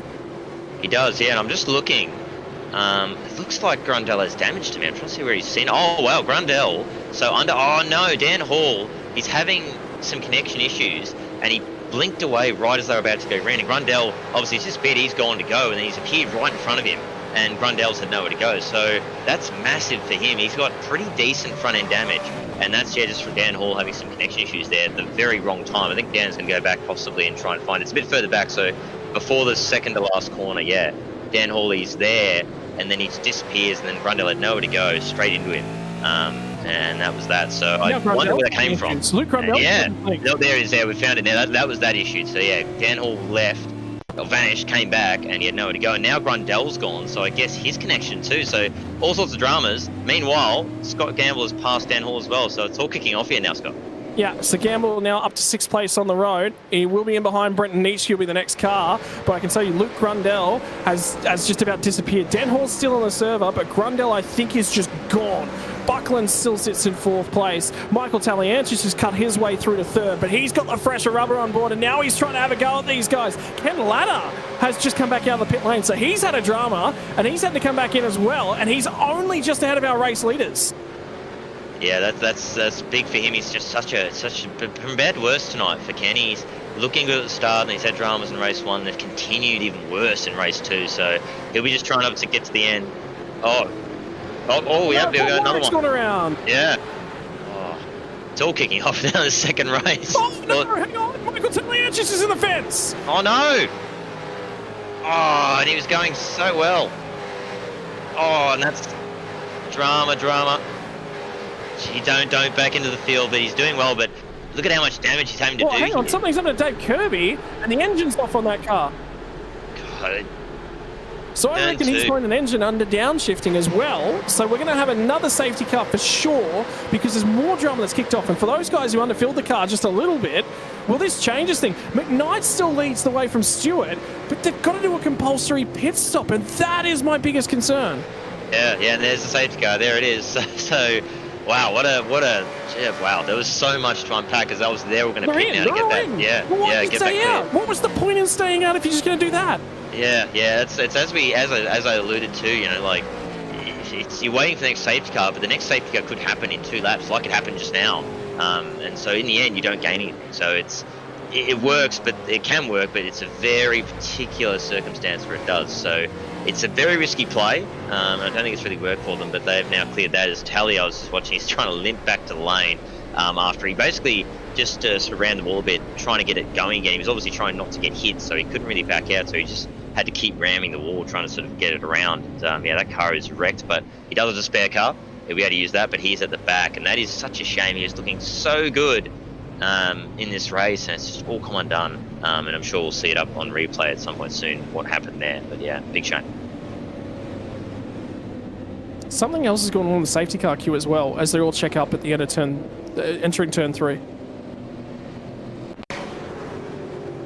Yeah, I was guessing people in the position. This will tell what's going on for David Kirby. And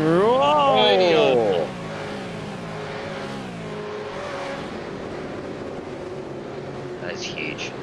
Wonder at the damage. This is Warwick on his own. Nope. Oh, they've all. Yeah, someone in the wall, and he had nowhere to go. So it's a follow on again from here. It's all it's all like cascading, isn't it? It's just one instant triggers a bunch of others, and there's Kirby trying to limp it back, and obviously the engine goes at some point there, and then we'll catch the end of Tally. We'll go back and see what happened here, but I'm going to assume he's probably on his own. Let's have a look. Yep, he's behind, and then goes into here. I'm guessing on the gas too soon. Yep, on the gas a little too soon. Round it goes. Oh, and then he had to. I was watching him as he was trying to recover, because he can't back up. As you can see, the field's coming past. He has to just wait, so he had to just keep ramming into the wall trying to get it around again, and that's eventually obviously broken the front right as he tried to lift back. So yeah, massive shame. He was looking so strong. It was good to see the old tally back there, and unfortunately just, again, it was, as I said, that little minute error, just a pinch too aggressive on the throttle, and that's it, you're in the wall. And then something's happened to Glenn Corbett as well.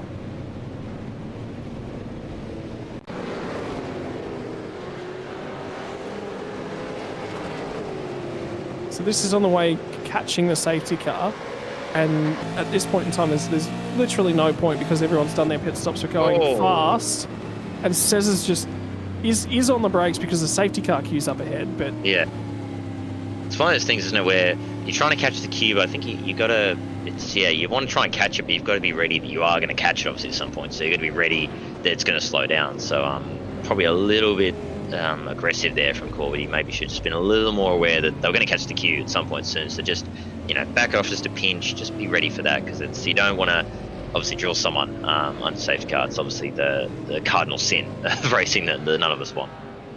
Well, there's a couple updates. So Luke Grundell's back in the server and just got his lap back. So he's back on the lead lap as of now.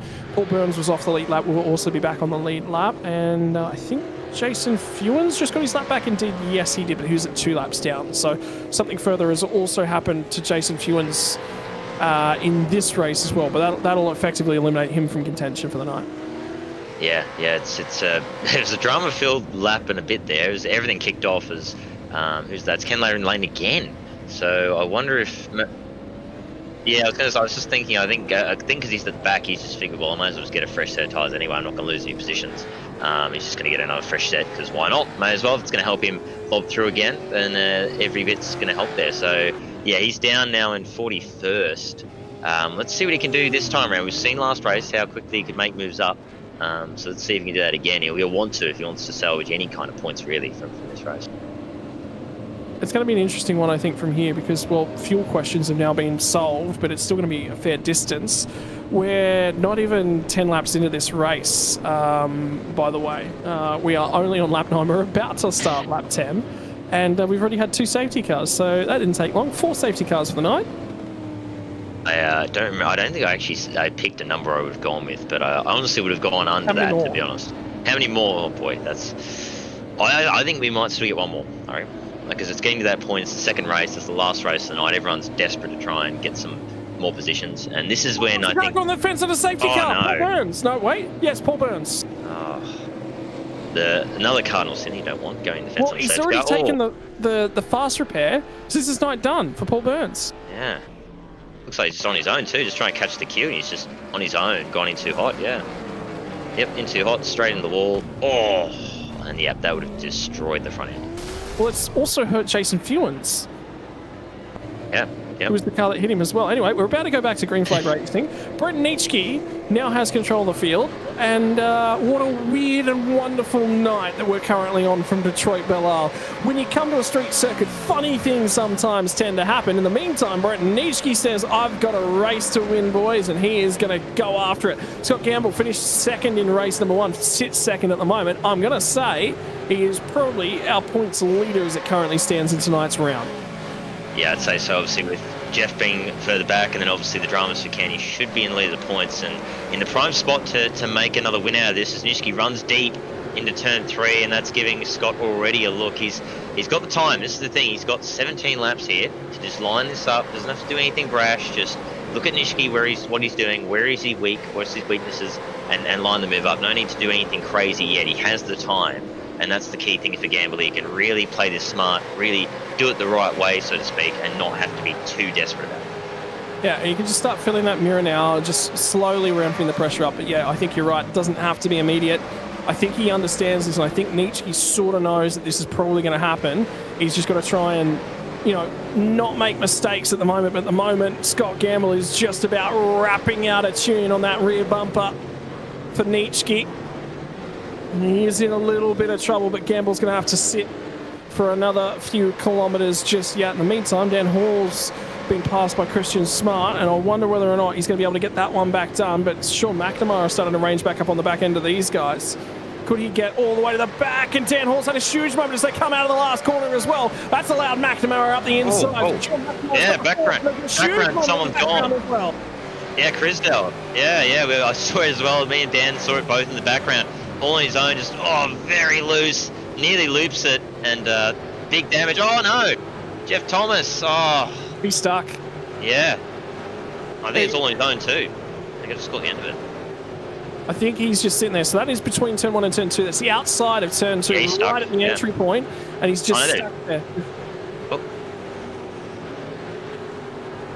Yeah, he's out. He's got it. But he's let the whole pack go through, so he's at the very back of the pack now after that. Oh, my word. This is, I think we're plenty of excitement, Scott. And now we're going to have some replays to have a look at, because there's a whole bunch that's going on. In fact, at the moment, there's actually a battle for the race lead, and Nietzsche's going to hang on to it. And it was Crisdale all on his own, and he tags the rear end, and the rear end comes around once again. So that solves that one. What happened to Jeff Thomas? Gets up close, and he's trying to stay out of the back end of, I think, Chad Lewis, and loses it as a result of that. Delaney did get into the back of him as well. Yeah, and that was all on his own too. Just looks like he's been a little bit too hot in towards Dan Hall, and then oh no! I mean, might also McNamara apparently. Yeah, no, I'm seeing he's gone at my end as well as we're watching the battle for the lead in replay here. This was Gamble trying to make the move. I don't think he quite managed. Good defending from Nishiki, but yeah, McNamara is gone at my end. I think he might be disconnected. So the internet gods are smiting down many a drivers here tonight, it seems. Have you paid your telephone bill? Because you might want to double and triple check that one a few more times. In the meantime, Brent Nietzsche leads, and we're not at halfway at this point in time, so he has got a very, very long way to go. And there's one thing I know about Scott Gamble. He is going to make sure that Brent Nietzsche knows about every single of about the 60 kilometres we've got left to this motor race. Yeah, indeed. And you saw... Yeah, and I just was about to say that Dan's saying in my ear there, but we had just up, that was McNamara there on the feed. That was the face cam. That was him reacting to the disconnect. And the fact that he's still on the feed shows us there's not an internet connection issue, but iRacing, it's got Gamble up the inside. And Gamble's got to the inside, and Nietzsche just sort of lets it happen. And now Christian Smart's going to come into the picture and have a go. So it didn't take 60 kilometres. It only took about another one of them for Scott Gamble to get on by to the race lead. And now something for the car 55 as well, who's also requested a tow. So this could trigger another safety car. 3 safety cars before the halfway point. And it's going to be another restart. Who might think about a fresh set of tyres? There's no one inside the top 20, you would think, but someone outside the 30 might just say, hey, boys, there's an opportunity here. Yeah, that was like... I thought we'd go a little longer than we get on safety car, I'll be honest. So it was a little sooner than I thought. But, yeah, again, just poor dramas again. And we'll get a replay up, of course, of what happened to Stephen Kenny, I'm sure. But a big shame for him. He was having a good run there in the top 10. I believe we're just outside, and then it's all come undone in the back end of this roll. Not even the back end. We're not even at halfway yet. It feels like we've gone about 25 laps, but we aren't even halfway yet. I think we're about to tick over halfway. So, yeah, it's all kicked off, Scott. It's a lot to keep track of at the moment. So, in the meantime, what has happened in this race? Yeah. It just goes on and on and on. We think we have a break, and then something else happens. And something else happens. It's like before. We had Dan Hall have a moment, then Chris Doyle in the background at the same time has a moment, and then Jeff Thomas has a moment, and it just all snowballs off each other. Sean McNamara is back into it. All right. Well, at least he can try and get points back, I guess, is the main thing. So I think we've got a replay now of what happened to Stephen Kenny. I'm guessing on his own, yeah. Oh, wow. Oh, way too hot. Lock the tyres. As soon as you've locked the tyres into there, it's gone deal. You're straight to the fence, and that's exactly what happened. Just too hot. Oh my goodness. Nearly some drums on the rejoin. Yeah, he's done well to not hit anyone, and then obviously he's limped it around, and just, I imagine the engine's gone at some point around the lap on the recovery there. So yeah, big shame, because again, he was having a nice run there. He's in a good spot, but unfortunately the curse of street circuits and their brutality has hit Stephen Kenny. I've actually got a friend tuning in who's actually getting her first ever take-in of car racing at the moment. She's asking me questions about what's a demerit point, what's this, what's that. So we're explaining car rules on the side as well, which is really, really interesting just to sort of think about. In the background as well. So for Stephen Kennedy, he gets to this point, he just goes, I've I'm not going to make it back to the pit lane. It's just not going to happen. And he tried, and he stayed out of everyone's way, and he's done just about all he can. Yeah, I think that's my call. Update on Sean McNamara will get back to the lead lap. So him and David Kirby are both on their way back to the lead lap. And I think Jason Fewens is the other driver who's gone from being 2 down. He's now going to be back on the lead lap as well. Paul Burns is 3 laps down. His night will be done, remember, because he did use his fast repair and then got into the barrier again. So he will be in and out of the pit lane. He's actually staying in the race. He's doing actually not too bad. Tell you what, after all these dramas, I think we still have 44 of the 45 that started this race still going. So despite all the dramas, most of the field's still going. So credit to the field. Oh, I guess we have 44. 45. No, there was 45 that started this race. There are 45 still in the service, still trying to run. Yeah, there you go. Yeah. So credit to everyone. Given everything we've seen, there's still no retirements. So, I mean, obviously the spare car helps, but still, that's credit to everyone there. After all the dramas we've been trying to cover as best we can, there's still no retirements. So still 45 cars, which still blows my mind to think 45 cars around this track is just lots of cars.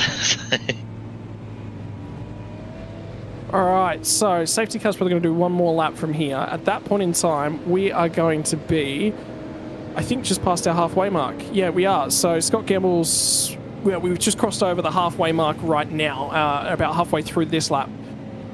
So half this race to go. So we've got about 50 Ks worth of racing left. Still so much time for things to happen, as we've seen, as we saw then. I mean, I really thought maybe it'd be, maybe like 20 or so we get on safety car. I didn't think we'd get it that soon. So, but again, Prompo, in your ever words of wisdom, safety cars beat safety cars, of course. Well, they do. It's true, but they do. Yes, it's the one we've heard a million times, but it is true. But Talyancic is in 35th, by the way, coming back through from his dramas. Jeff Thomas is 38th. Ken Latta 36th. So that's where those guys are in the field. And yeah, obviously they've got fresh tyres, still got a good deal of the race, as I said, just under half the race to try and make some moves here, so there's still time for them to recover something, especially if things kick off and continue to kick off like they have been all this second race. Well, the big key here is Scott Gamble's going to walk away with a respectable championship lead at the moment, and I swear to God if I've just cursed him. I guess we know who might be in the fence next. That's if the curse is true. So that's an attempt at vet standings, but it's not working at the moment because we've got 2 races in the books thus far, and there's actually 2 drop rounds. So I think that's what's going on there. Is effectively everyone's had their 2 worst races removed, but there's only been 2 races, so they're both removed. Yeah. So anyway, we are going to be about to go back to green flag racing. Right. So in terms of things, Scott Gamble's got control of the field as it currently stands, and the rear end of the field, they're going to be concertinaing again. I wonder how they're going to deal with it. He's gone so early this time. He got the call. The car was in the lane. He had control of the field. Now it's going to be Christian Smart who gets an opportunity to have a crack at Brett Nitschke. Both of these drivers have stood on the podium before, but both of them have been an incredibly long time since they last got to taste champagne.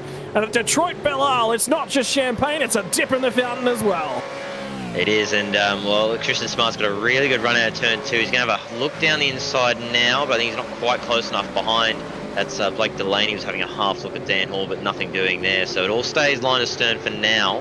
Looking back through the field, everyone's pretty sedated. So I think they're all trying to just get through these first few laps and get back in the groove after 2 quick fire safety car periods. And it's all pretty line of stern all the way back down the field. But yeah, Scott Gamble played that restart to perfection. Did the opposite again. It's variation on restarts. When you're restarting a lot of them, that is a lot of the key, is getting that variation. He made sure this time to go very early. He hadn't done that yet before, and it caught people off guard as Christian Smart looking at Nitschke. Nitschke looking very vulnerable, and he's got a hungry group of cars all behind him wanting to take that position. Yeah, and for Nitschke, he's in trouble at the moment, but if he can just hang on for probably 2 or 3 laps, he'll actually be okay. And I've got an update for you. Championship point standings as it currently stands, and Nitschke would jump a long way. Sorry, is that round standings? That is live point standings as for the season, including both races tonight, added as a round, I believe. So updating, yeah. As it currently stands. So that would see a huge shake-up in terms of the points. Have a look at Christian Smart. Jumps 10 places. Matt Vanderkraan up a number of places as well. And Ken Latta sinks like a rock. Yeah, and Michael Whiting up as well. I think that is there too. So very, and Scott Gamble obviously fast lap, no surprise there. But yeah, huge amount of point change all over the field, and that's just Detroit Belle. There's someone as Damien Cairns going close to another one in the fence, and I think he'll pit, I would assume, or is he not going to? Yeah, he is. Damage, front right. So. How about the drivers are up a significant number of spots this race, and there's a ton of them who've gained a lot of ground. By the way, Chris Miller, rear of the field, 42nd to 18th. That is a drive, that is. And we're just looking here at Damien Cairns before we go back to what happened here. So they're all in a big queue, and I'm guessing, gee, that's literally a pincer movement that he had nowhere to go, unfortunately. Poor Damien Cairns, he had two cars either side, and he just had to sort of sit there and hope that he didn't get wiped out. And unfortunately, look, he's just trying to survive. Someone goes up his inside, contact there with Rundell, puts him into the car on the outside. And there's nothing you can do in that scenario. Big shame for Cairns. That really is just a wrong place, wrong time for him there. Oh my word.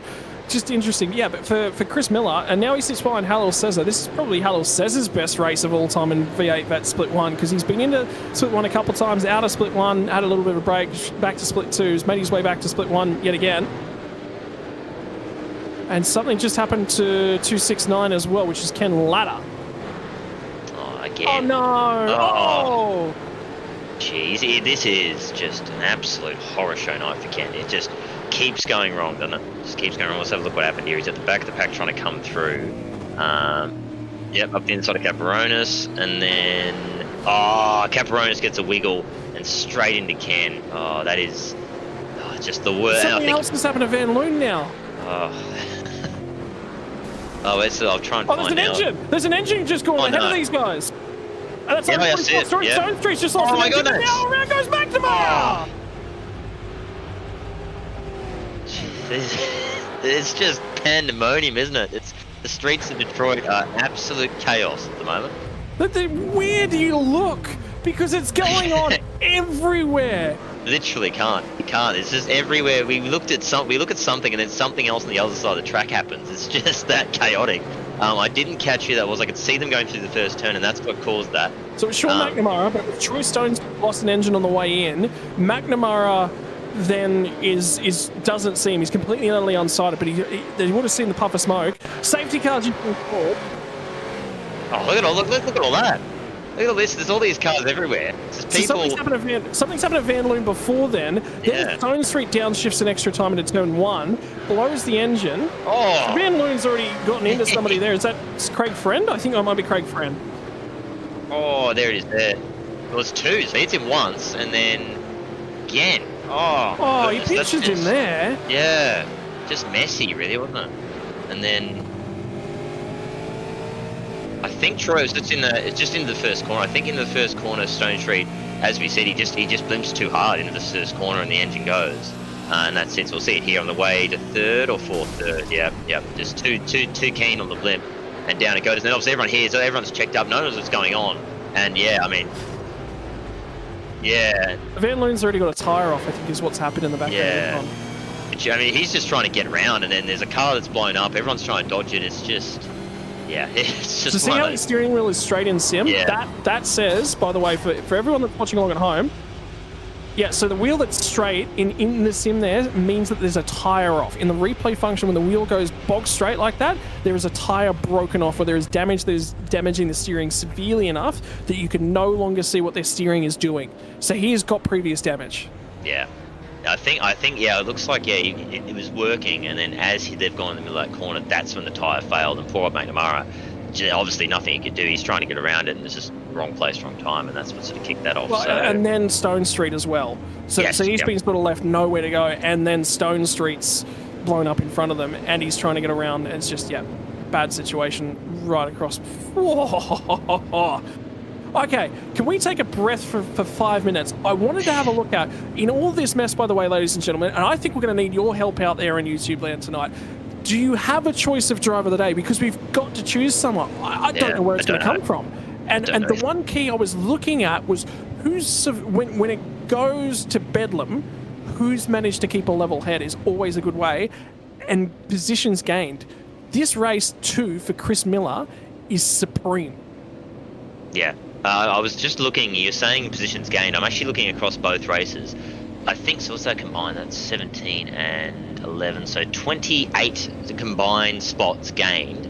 Mark Poynton, he's in 9th, by the way. So he started 37th in the first race. He went up to 20th, and then from 20th, he's in 9th. So he's got to be the biggest mover of anybody across the whole night, surely. He's basically worked his way from the back in the first race to the top 10 in the second race.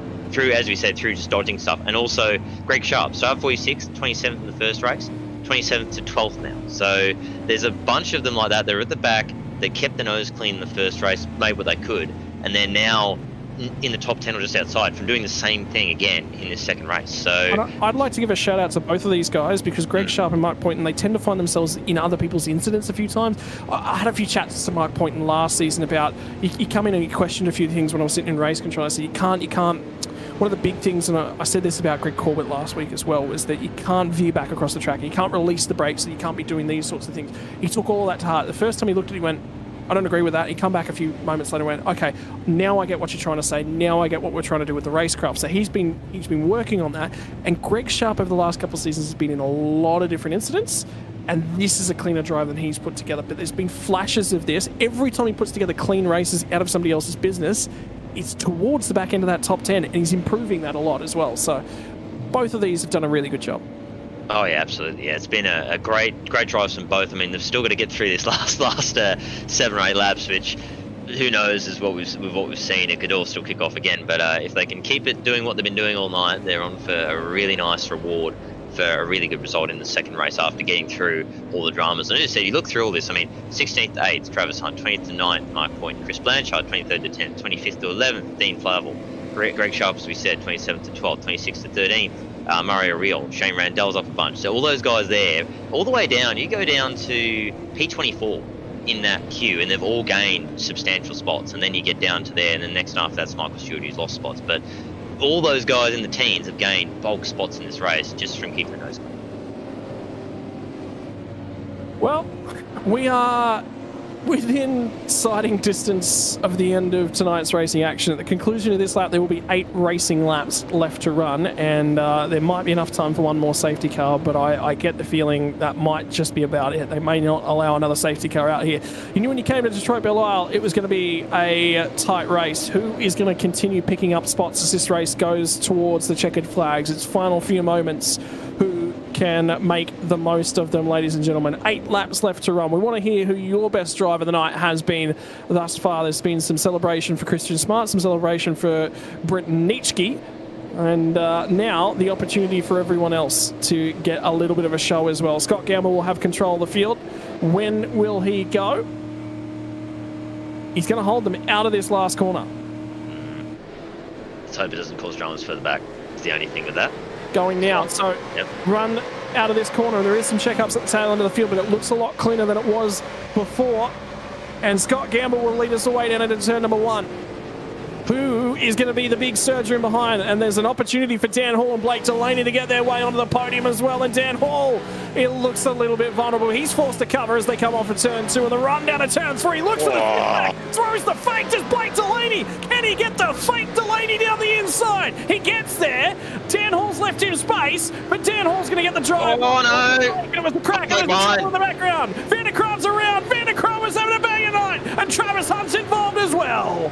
Yeah, I think Hunt's going to wait for him because there was contact between the two on the exit there, with Hunt just getting into the rear quarter of Vanderkraan, and they're both round, or Vanderkraan round. I think Travis is waiting here to avoid the penalty, but I think there's some damage for Vanderkraan, so we'll see if he's going to get through it. Oh, he's nearly touched the wall again. That's a pretty banged up Mustang. So he's right front's off that. Yeah, I was going to say, I get a feeling that's a wheel off, so big shame there. It's just the lightest of touches from my side. I just saw it in the background. I think it was on the exit, just the lightest of touches, and round he went, and that was that, and that's all she wrote. So, again, more dramas there. I mean, Travis... Oh! And Dan Hall's gone around again. Sorry, not Dan Hall, my apologies. Matt Vanderkraan's gone around again. Let's hope he can get it back. I think Danger might go. So, the more we're looking at the Matty Park here's got a big pack. There's more packs further back. It's still kicking off. It's side by side here. This is Jamie McKnight further back. Can we get the heart rate monitor? Because Dean, there was smoke in the background down there as well. And I tell you what, Dean Flavel inside the top 10. Yeah. He's having a great friend now as well. Oh, it's still going on. It's still going on. They're back straight, so he's gone at the end of the back straight. So. Yeah, he's gone, yeah. And Van Crane is still limping around with a smoking engine, so hopefully for his sake he can get it back and yeah, get back in the lane to at least get the repairs done. But how is that heart rate below 100? How? Not possible. Can't be. That's over 100 now. There we go. Now I think the realization, gee, I'm in the top 10. Yeah. Stress level, relaxed. He's not relaxed. Get that checked. Somebody get the heart rate monitor checked. There's no way. After all that, no chance. No way. I'm calling lies on that. I think it's not quite right. I just realised it's called the Dino. But that is a fantastic name. That's very good. Well, Sean McNamara joins us in the chat because his night's over as it currently stands. But back up at the pointy end, and Dan Hall is still getting harassed by Blake Delaney. I tell you what, he is getting they are going to be best of mates after they're all said and done with this one. And Blake Delaney's now getting lined up by his teammate Michael Whiting as well. But Hall's doing just enough to stay ahead as it currently stands. And I can tell you, Friend is back in the lane, Blones is back in the lane, Vanderkraan is back in the lane as well. So as Blake Delaney got an opportunity, it's going to come down to the runoff of turn number 2 as they flick back to the left-hand side. They crest the rise, and the cars crawl all over the road. And this time, Dan Hall parks it on the right-hand side of the road. That's not a hole. Now he'll shift back to the racing line, and Delaney thought about it, just thought about it for a moment, but that was too far back. And now Delaney's going to light up the rears as well. So Michael Whiting might be rapping on the rear old bumper and saying, hey, I think I've got a shout here. But they always say there's no team orders at Fishy Racing, Hinsey. Do you reckon it's worthwhile giving Whiting a go here? Oh, it's a tough call, isn't it? Because they're both probably equally got the pace to have a go. So we're looking further back, more dramas further in the pack for some battling. It's Darren Gozzi, and there's someone in the background I think nearly was in the wall there too. Is that Tally? Maybe, yeah. I thought I saw someone. Well, that's Tally right there. He's recovered. It is Tally, yeah. Oh, there's someone around. Darren Crosby, another one around. Gee, he's had some adventures tonight, Darren Crosby. He's been in the wars in both races, so he'll keep going in.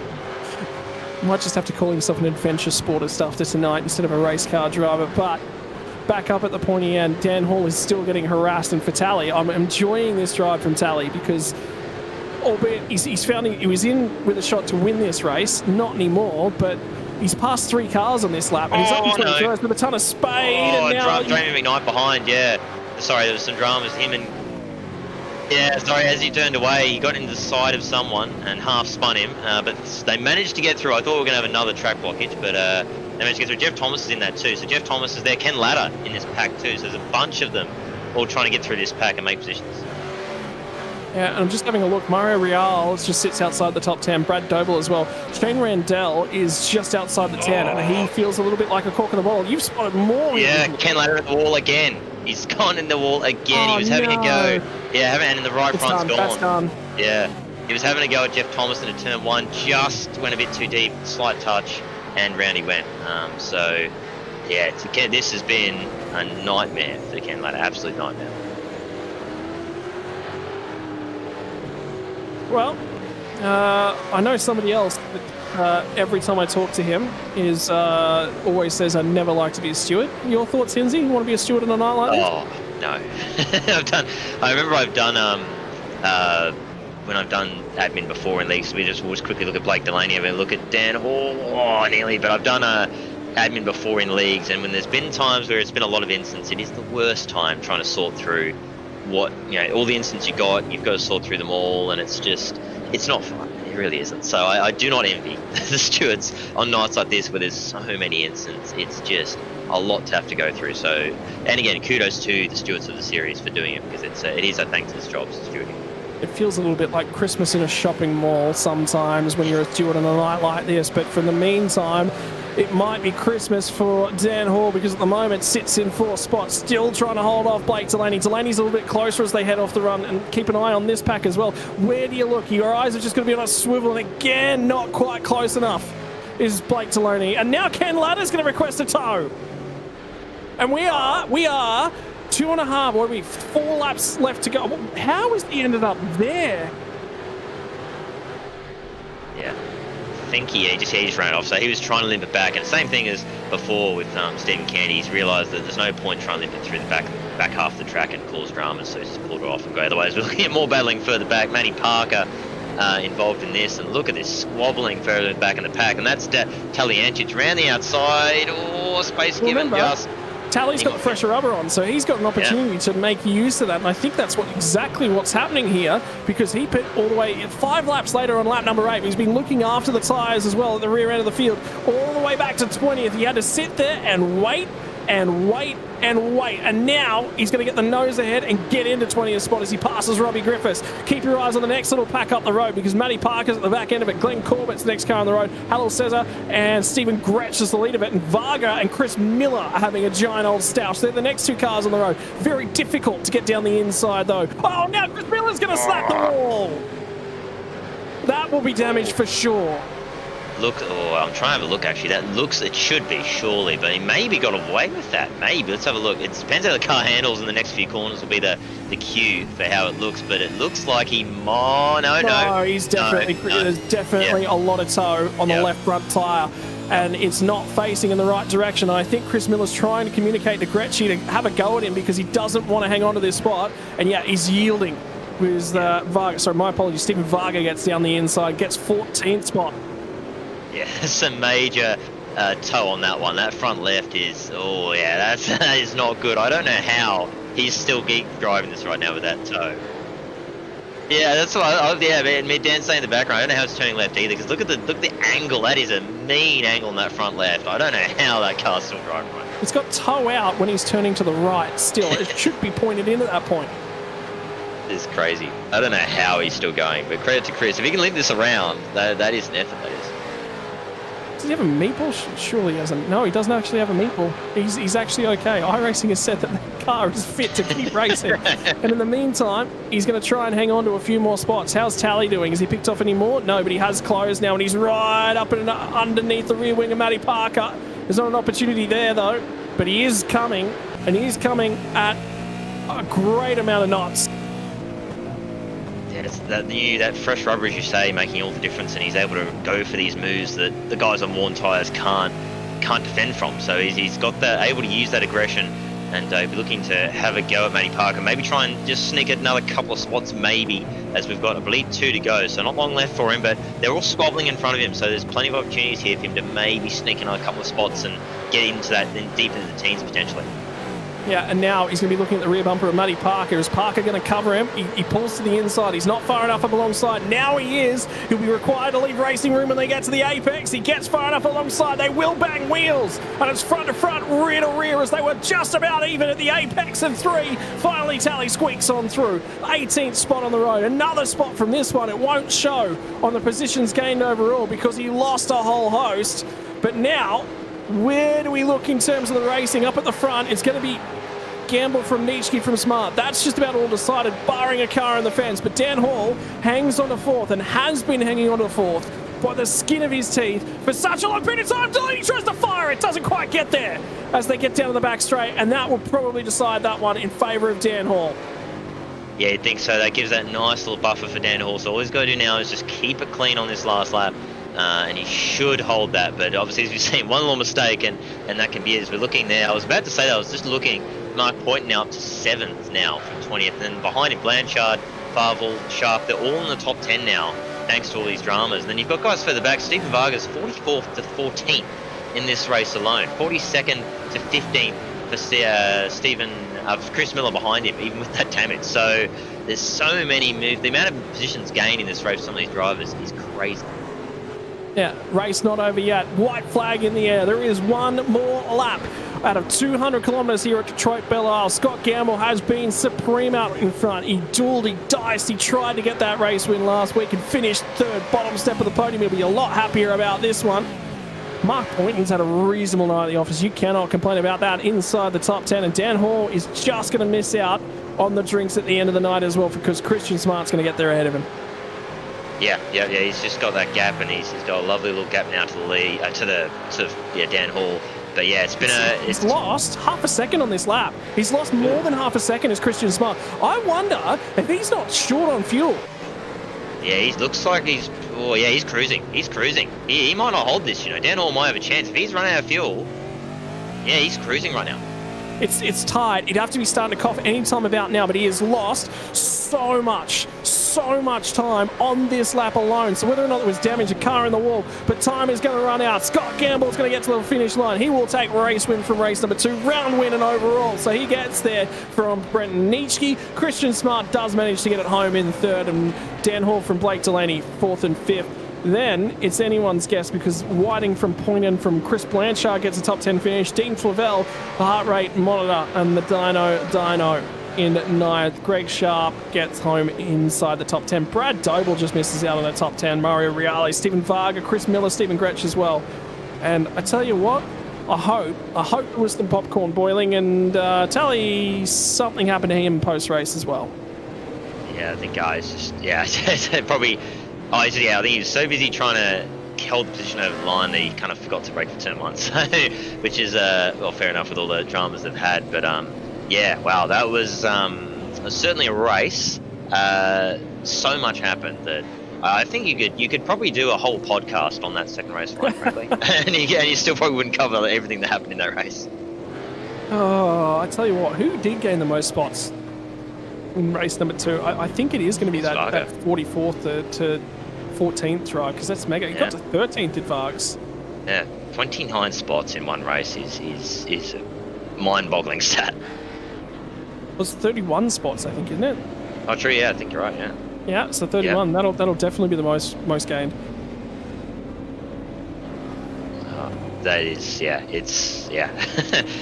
like this. It's, I mean, the first one obviously had dramas in the first, but it was nothing compared to what we had in the second race there. Just everywhere we looked, as we saw, we'd have something happen, and then the other side of the track, something else to happen, and it was so much. But in the end, through all of the dramas, Scott Gamble managed to come out supreme and go back to his old ways for now. So, a very, very good drive from him and really everyone in that top 10.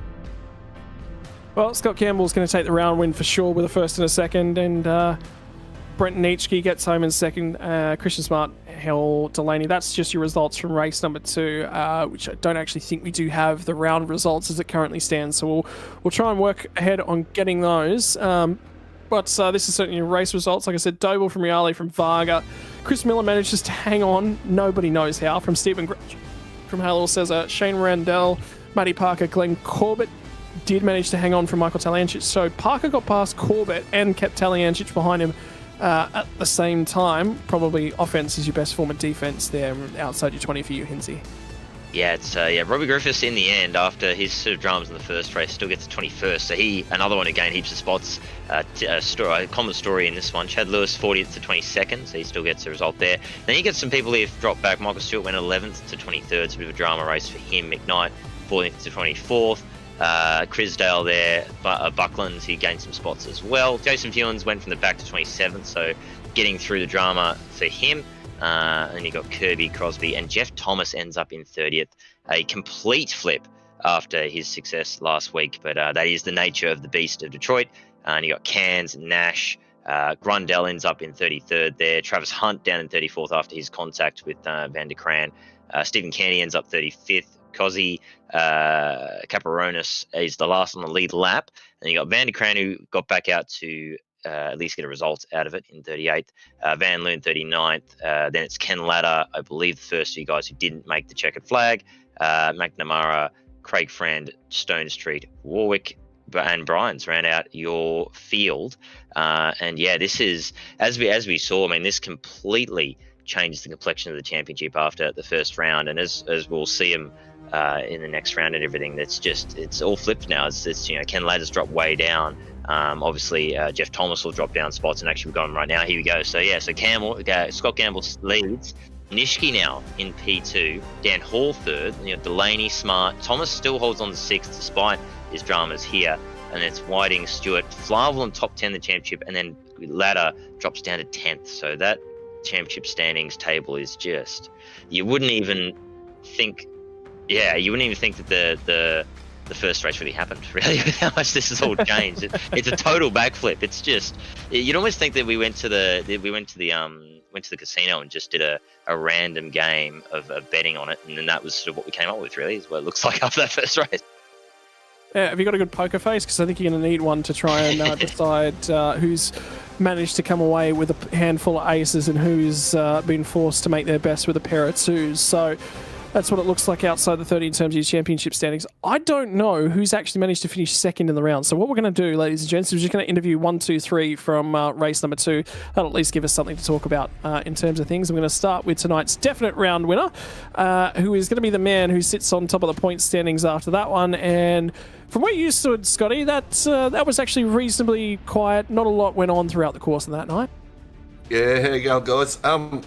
Yeah, it was. I was a little bit worried about it. I mean, there was a few safety cars, a few incidents, but we managed to stay out of it and avoid it, and that's just half the secret, isn't it? And when we had to send it, we just sent it, and the guys were well aware, and they both Brenton and Christian, they drove really well to see it coming and avoid it. So it was it was a good race. Shame for Sean. I mean, he was absolutely a jet around here, and he had some difficulties with that dropout, and it just went backwards from there. But otherwise, I think he could have been towards the pointy end as well in that race, Scotty. Mate, we're probably going to be looking back at this race come the tail end of the championship, because I can tell you just about everyone else that had good finishes at race number 1 did not have good finishes here. And the guys that you would normally say you're contending with, certainly in terms of championship standings, they've all fallen off the apple cart. So, I mean, from here on out, is you just go, I can't have a bad race. I've just got to make sure it's clean and consistent. There's 2 drop rounds to consider at the tail end of the championship as well. Yeah, absolutely. I mean, it's one of these tracks, isn't it? You either try and consolidate a reasonable position, the way this format was with the reverse grid and the 227 sort of sprint races, or you go out in style and have it as a drop round. So, I mean, I don't think the guys will be too worried. They'll just use it as their drop round. It was a shame for Ken. I don't think he quite understood what race control said, so there was a little bit of miscommunication there, but he was really fast too, so unfortunate for him. But we'll take him while they come, Scotty. Like, it's not that easy in this Vets to get some wins at times, and it showed it last week, so we'll take it when we can get it. In terms of things, Detroit Pearl Isle, it's just tough. You're not just racing yourself, you're racing the track, you're racing the walls, you're racing keeping that car clean. How are you feeling after all that? Because that does get pretty fatiguing. Yeah, it was. In the first race, I actually turned the newton meters of the wheel down within iRacing, and I struggled. I was yawing at the wheel, and so I went back in and turned it back up for race 2, and it felt a lot better. Like, I felt like I had something through the mid part of the corner in the hand. So it was tiring, very fatiguing, and yeah, it was good just to get around there and have a pretty good race. And there was some good races throughout there, like Dan Hall, he's been driving amazing lately, and he's got another P4 tonight, so congratulations to him as well. Mate, congratulations here on the race win here tonight, and who would you like to thank that's made it possible for you?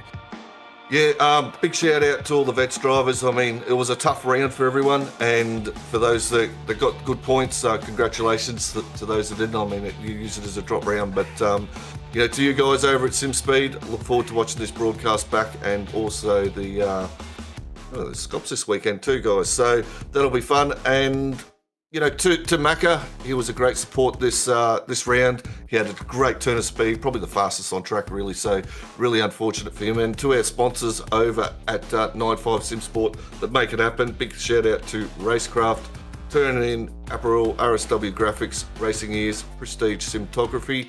And yeah, well done to Brenton. He drove really well, and Christian, good to see them up towards the pointy end, and congratulations to them too. Mate, congratulations on the finish here tonight. Congratulations on the round win, and we'll see you again next week. Thanks, guys. See you. Righto, Hinsey, we're going to go ahead and grab a driver finish second place in tonight's second race. It's going to be Brenton Nitschke with Thomas Inns. Hey, Brendan, well done on the second place in the second race there. We were having a lot of trouble trying to keep up with everything going on in that race. It probably wasn't as chaotic for you at the front, but just walk us through that race there in the second one. Yeah, thanks, guys. It's good to be back on the podium. It wasn't too bad of a second race. Pretty much I think I started P2 and got the lead off the start.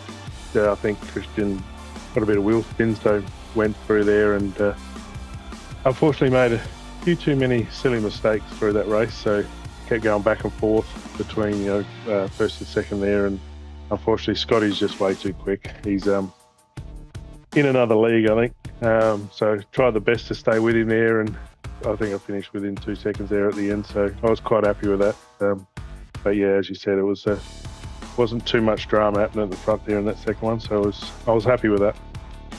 Yeah, and it was a great run in both races. Obviously, you got the top 10 in the first race as well, and it was fascinating to watch you guys trying to obviously battle these cars around Detroit. We were saying just then to Scott about the fatigue of this round. I mean, how different was it for you guys going from Fuji, where it's just the complete opposite, massively open, quite smooth, purpose-built racetrack, to the streets of Belle? I mean, how much of a shift is that for you? It's physically a lot different than Fuji. Fuji, you finish race, you're like, oh, yep, not too bad. This one here, my wrists are killing. I'm sweating bullets, obviously getting older, but it's physically demanding, just left and right, stopping. It's a hard track, but I love the track as well. It's probably my favourite track on iRacing, so I enjoy it, but you spend afterwards. So having a break between the two races was probably good. Doing 50 odd laps around there flat out, I think, is quite a task. So happy to get 0x as well for both races. So not bad with a concrete jungle around.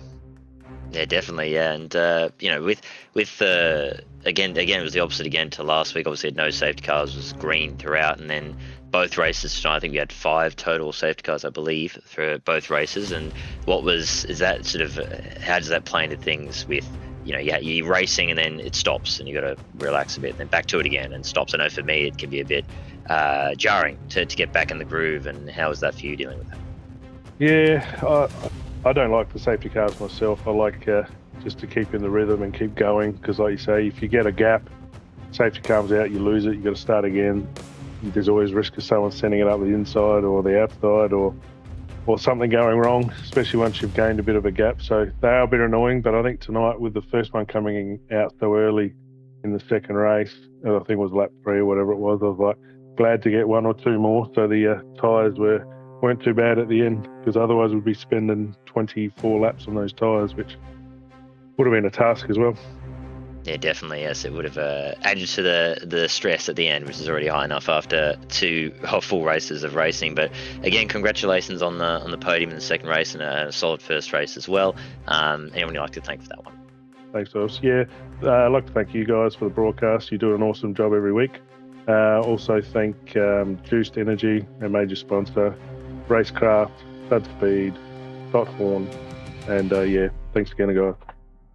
No problem at all, Brendan. That was your second place finisher in race 2 and a top 10 in race 1, and very well deserved. And hopefully see him again next time. But Scott, I believe it'll be over you for our third place finisher from the second race. Yeah, and we're going to be chatting to Mr. Christian Smart. And Smarty, that was a tough old cookie to crack, because she's tough, she's tight, the walls are up so close, and I get the feeling the rest of the fishy guys were having a little bit of a struggle streak tonight. Yeah, definitely. I generally struggle here every time I race, and it seems to be the same wall that catches me out every time I race here, but didn't get me this time, and I was conscious that brake a little bit earlier, and it was mainly that one that corner coming up. I was like, yep, brake earlier every lap, and yeah, it paid off. Mate, in terms of things, we're 2 races into this championship, and the points are literally going all over in terms of things. So, when you get a third place finish at a race like this, how important is that going to be later on? Oh, definitely, 100%. I was sitting there in 11, and I was saying to the boys, is this really going to be that beneficial going, 10th? Yes. And as soon as I took off and I was like, went backwards, slipped the tyre, so I was like, oh my God. But yeah, just fought my way back, and glad to get a podium. Anytime I get a podium, I'm pretty happy with.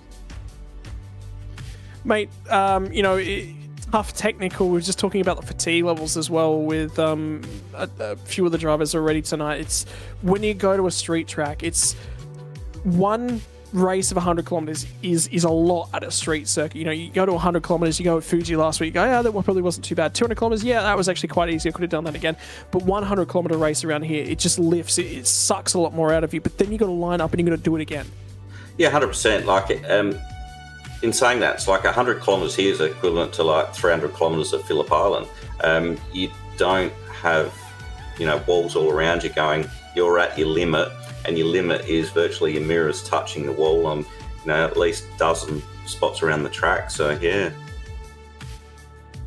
Mate, it's been interesting to see you sort of fall back and come back a little bit through. You know, is that a little bit of redemption here tonight? I mean, I think you've not been driving at your best, would you say, for probably the last 6-8 months? I think it looks on track as if the practice has sort of cut away a little bit, but is this maybe a return to form? You found something again coming back through? Yeah, I've just been struggling, trying to get time in the seat. You know, don't want to make excuses, but I sit down for a job, and when I sit in here, I do get a little bit of back fatigue, like it pinches up a bit. I have to stretch my legs more, you know. Getting old. But, you know, I'd like to be able to do the practice I was doing, you know, 6-12 months ago. And even Jamie said, he goes, mate, imagine if you practiced. So, yeah. Mate, well, congratulations on the result here tonight. And who would you like to thank for you and the Fishy crew? Yeah, sure. Firstly, I'd like to thank everyone who races in the vets, everyone who in admin of the vets that put it all together. You guys that do the broadcast. Congrats to Scotty and Brenton for 1 and 2, and yeah, unfortunately for Kenny tonight, I felt for him, poor bugger. I was hoping him to get a really good result tonight. Fishy boys came through with a good result there. Blake, well done, Michael, and yeah, a few of the guys had a little bit of bad luck, but yeah, overall it's good. But and I'd like to thank the sponsors, being West End Motor Group, Parramatta Peugeot Professional, Parramatta City Great Wall Havel, West End Parramatta, Parramatta Isuzu Ute, DC Shades Precision Sim Training, Infinity Designs, Adrenaline Images, Battery Warehouse at Ellie Beach, Relax, Whittaker Electrical, and MJS Gaming 205. Thanks, guys. Mate, Kenny, sorry, not Kenny, Christian, thank you very much for your time, brother. Look after yourself. It's been good chatting once again, and hopefully we'll see you back in the podium again real soon. Will do. I was meant to go and virtually get off the sim and then drive from Adelaide to Phillip Island tonight, but my co-driver pulled out, so I got to go have a sleep and leave at 3 a.m. So Oops. Catch you later. See you guys. Look after yourself, brother. Have a good one. You too. See ya. Righto, and now we're going to get chat to our driver of the day. Ladies and gentlemen, receiving the Chubby Buns Driver of the Day award, it is the driver of, let me find his car number, the 29. I thought it was the 29, Mark Poynton. Mark, how about that, brother? Because you and I got to talk a few moments last season in Race Control. I don't think you ever thought you'd be in here for driver of the day. No, I didn't. Yeah, very pleased with the efforts tonight. Staying out of trouble paid dividends. So yeah, it was a tough race. It's I quite liked the new sprint format too. I thought that was something different and really good. And yeah, very happy, especially after a pretty tough qualifying. Mate, in terms of things, tough technical race here tonight. You know, it's staying out of trouble. Not only did he do it in one race, he did it in 2 races, 2 double-digit positions gain performances. Is there anything you attribute to that? Look, pot luck. Can I contribute pot luck to it? Look, it was just, yeah, trying to look far enough ahead to try and stay out of trouble. It's difficult around here, especially with all the concrete walls. It was really just about trying to set, sort of semi-consistent laps, not miss markers, not make mistakes, and just, I guess drive within my own ability and try not to overdrive too much and get myself in trouble. And yeah, paid off well tonight. Do you enjoy racing when you come to Detroit Belle Isle, or is it a lot of just risk management more so than racing? No, I quite like the track. My practice and qualifying didn't go the way I would have hoped, but I quite like the track. I like the fact that you really get punished if you make a mistake, and I think as a whole, I quite like the street circuits. I wish there was more of them, but yeah, quite enjoyed tonight, and once again very happy with keeping it clean, and that's 7th so far. Coming up into Split 1 is my best Vets finish, so very happy. Mate, congratulations on all that. Who's the people you'd like to thank that make it possible for you? Mate, I'd like to thank you guys. You guys do a fantastic job of the broadcast, and I'd also like to thank our team, our sponsors, Juiced Energy, Stotthor, SimSpeed Gloves, and RaceKraft. Congratulations, Mark Poynton, on receiving the Chubby Buns Driver of the Day, mate, and enjoy the rest of the night. No worries, we'll do. Thanks, guys. Well, ladies and gents, in terms of things, that is going to wrap us up here from Detroit Belle. Next time out, we're going to be heading along to Road America. This is a historic site in terms of V8 supercar racing. It's been on the calendar for many, many times here at Hinsey, and it's a site of some real history in the sport in Australia.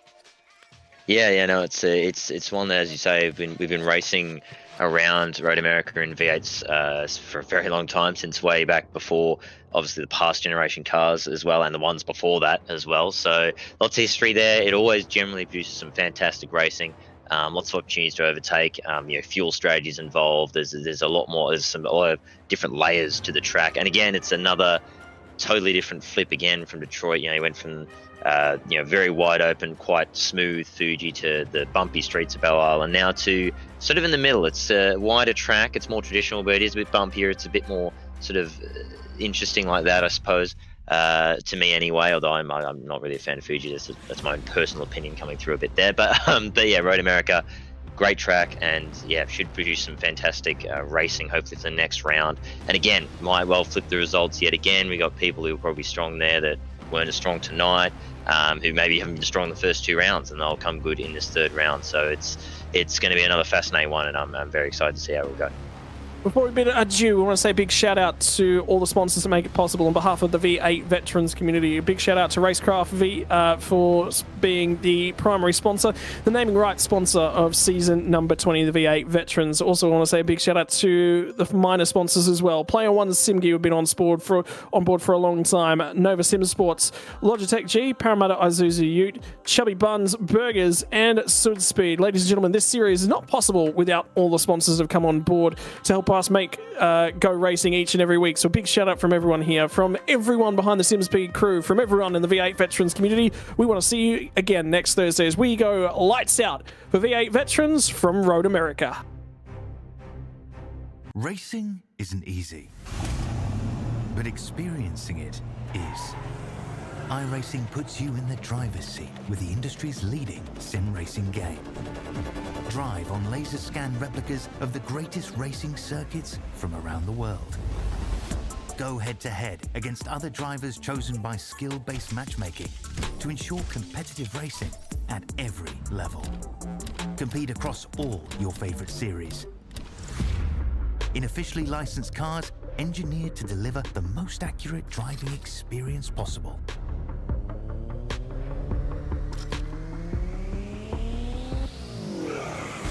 Join a race or host your own with players from across the globe. Race against the computer or in a league with friends. Feel the thrill behind the wheel. Visit iRacing.com.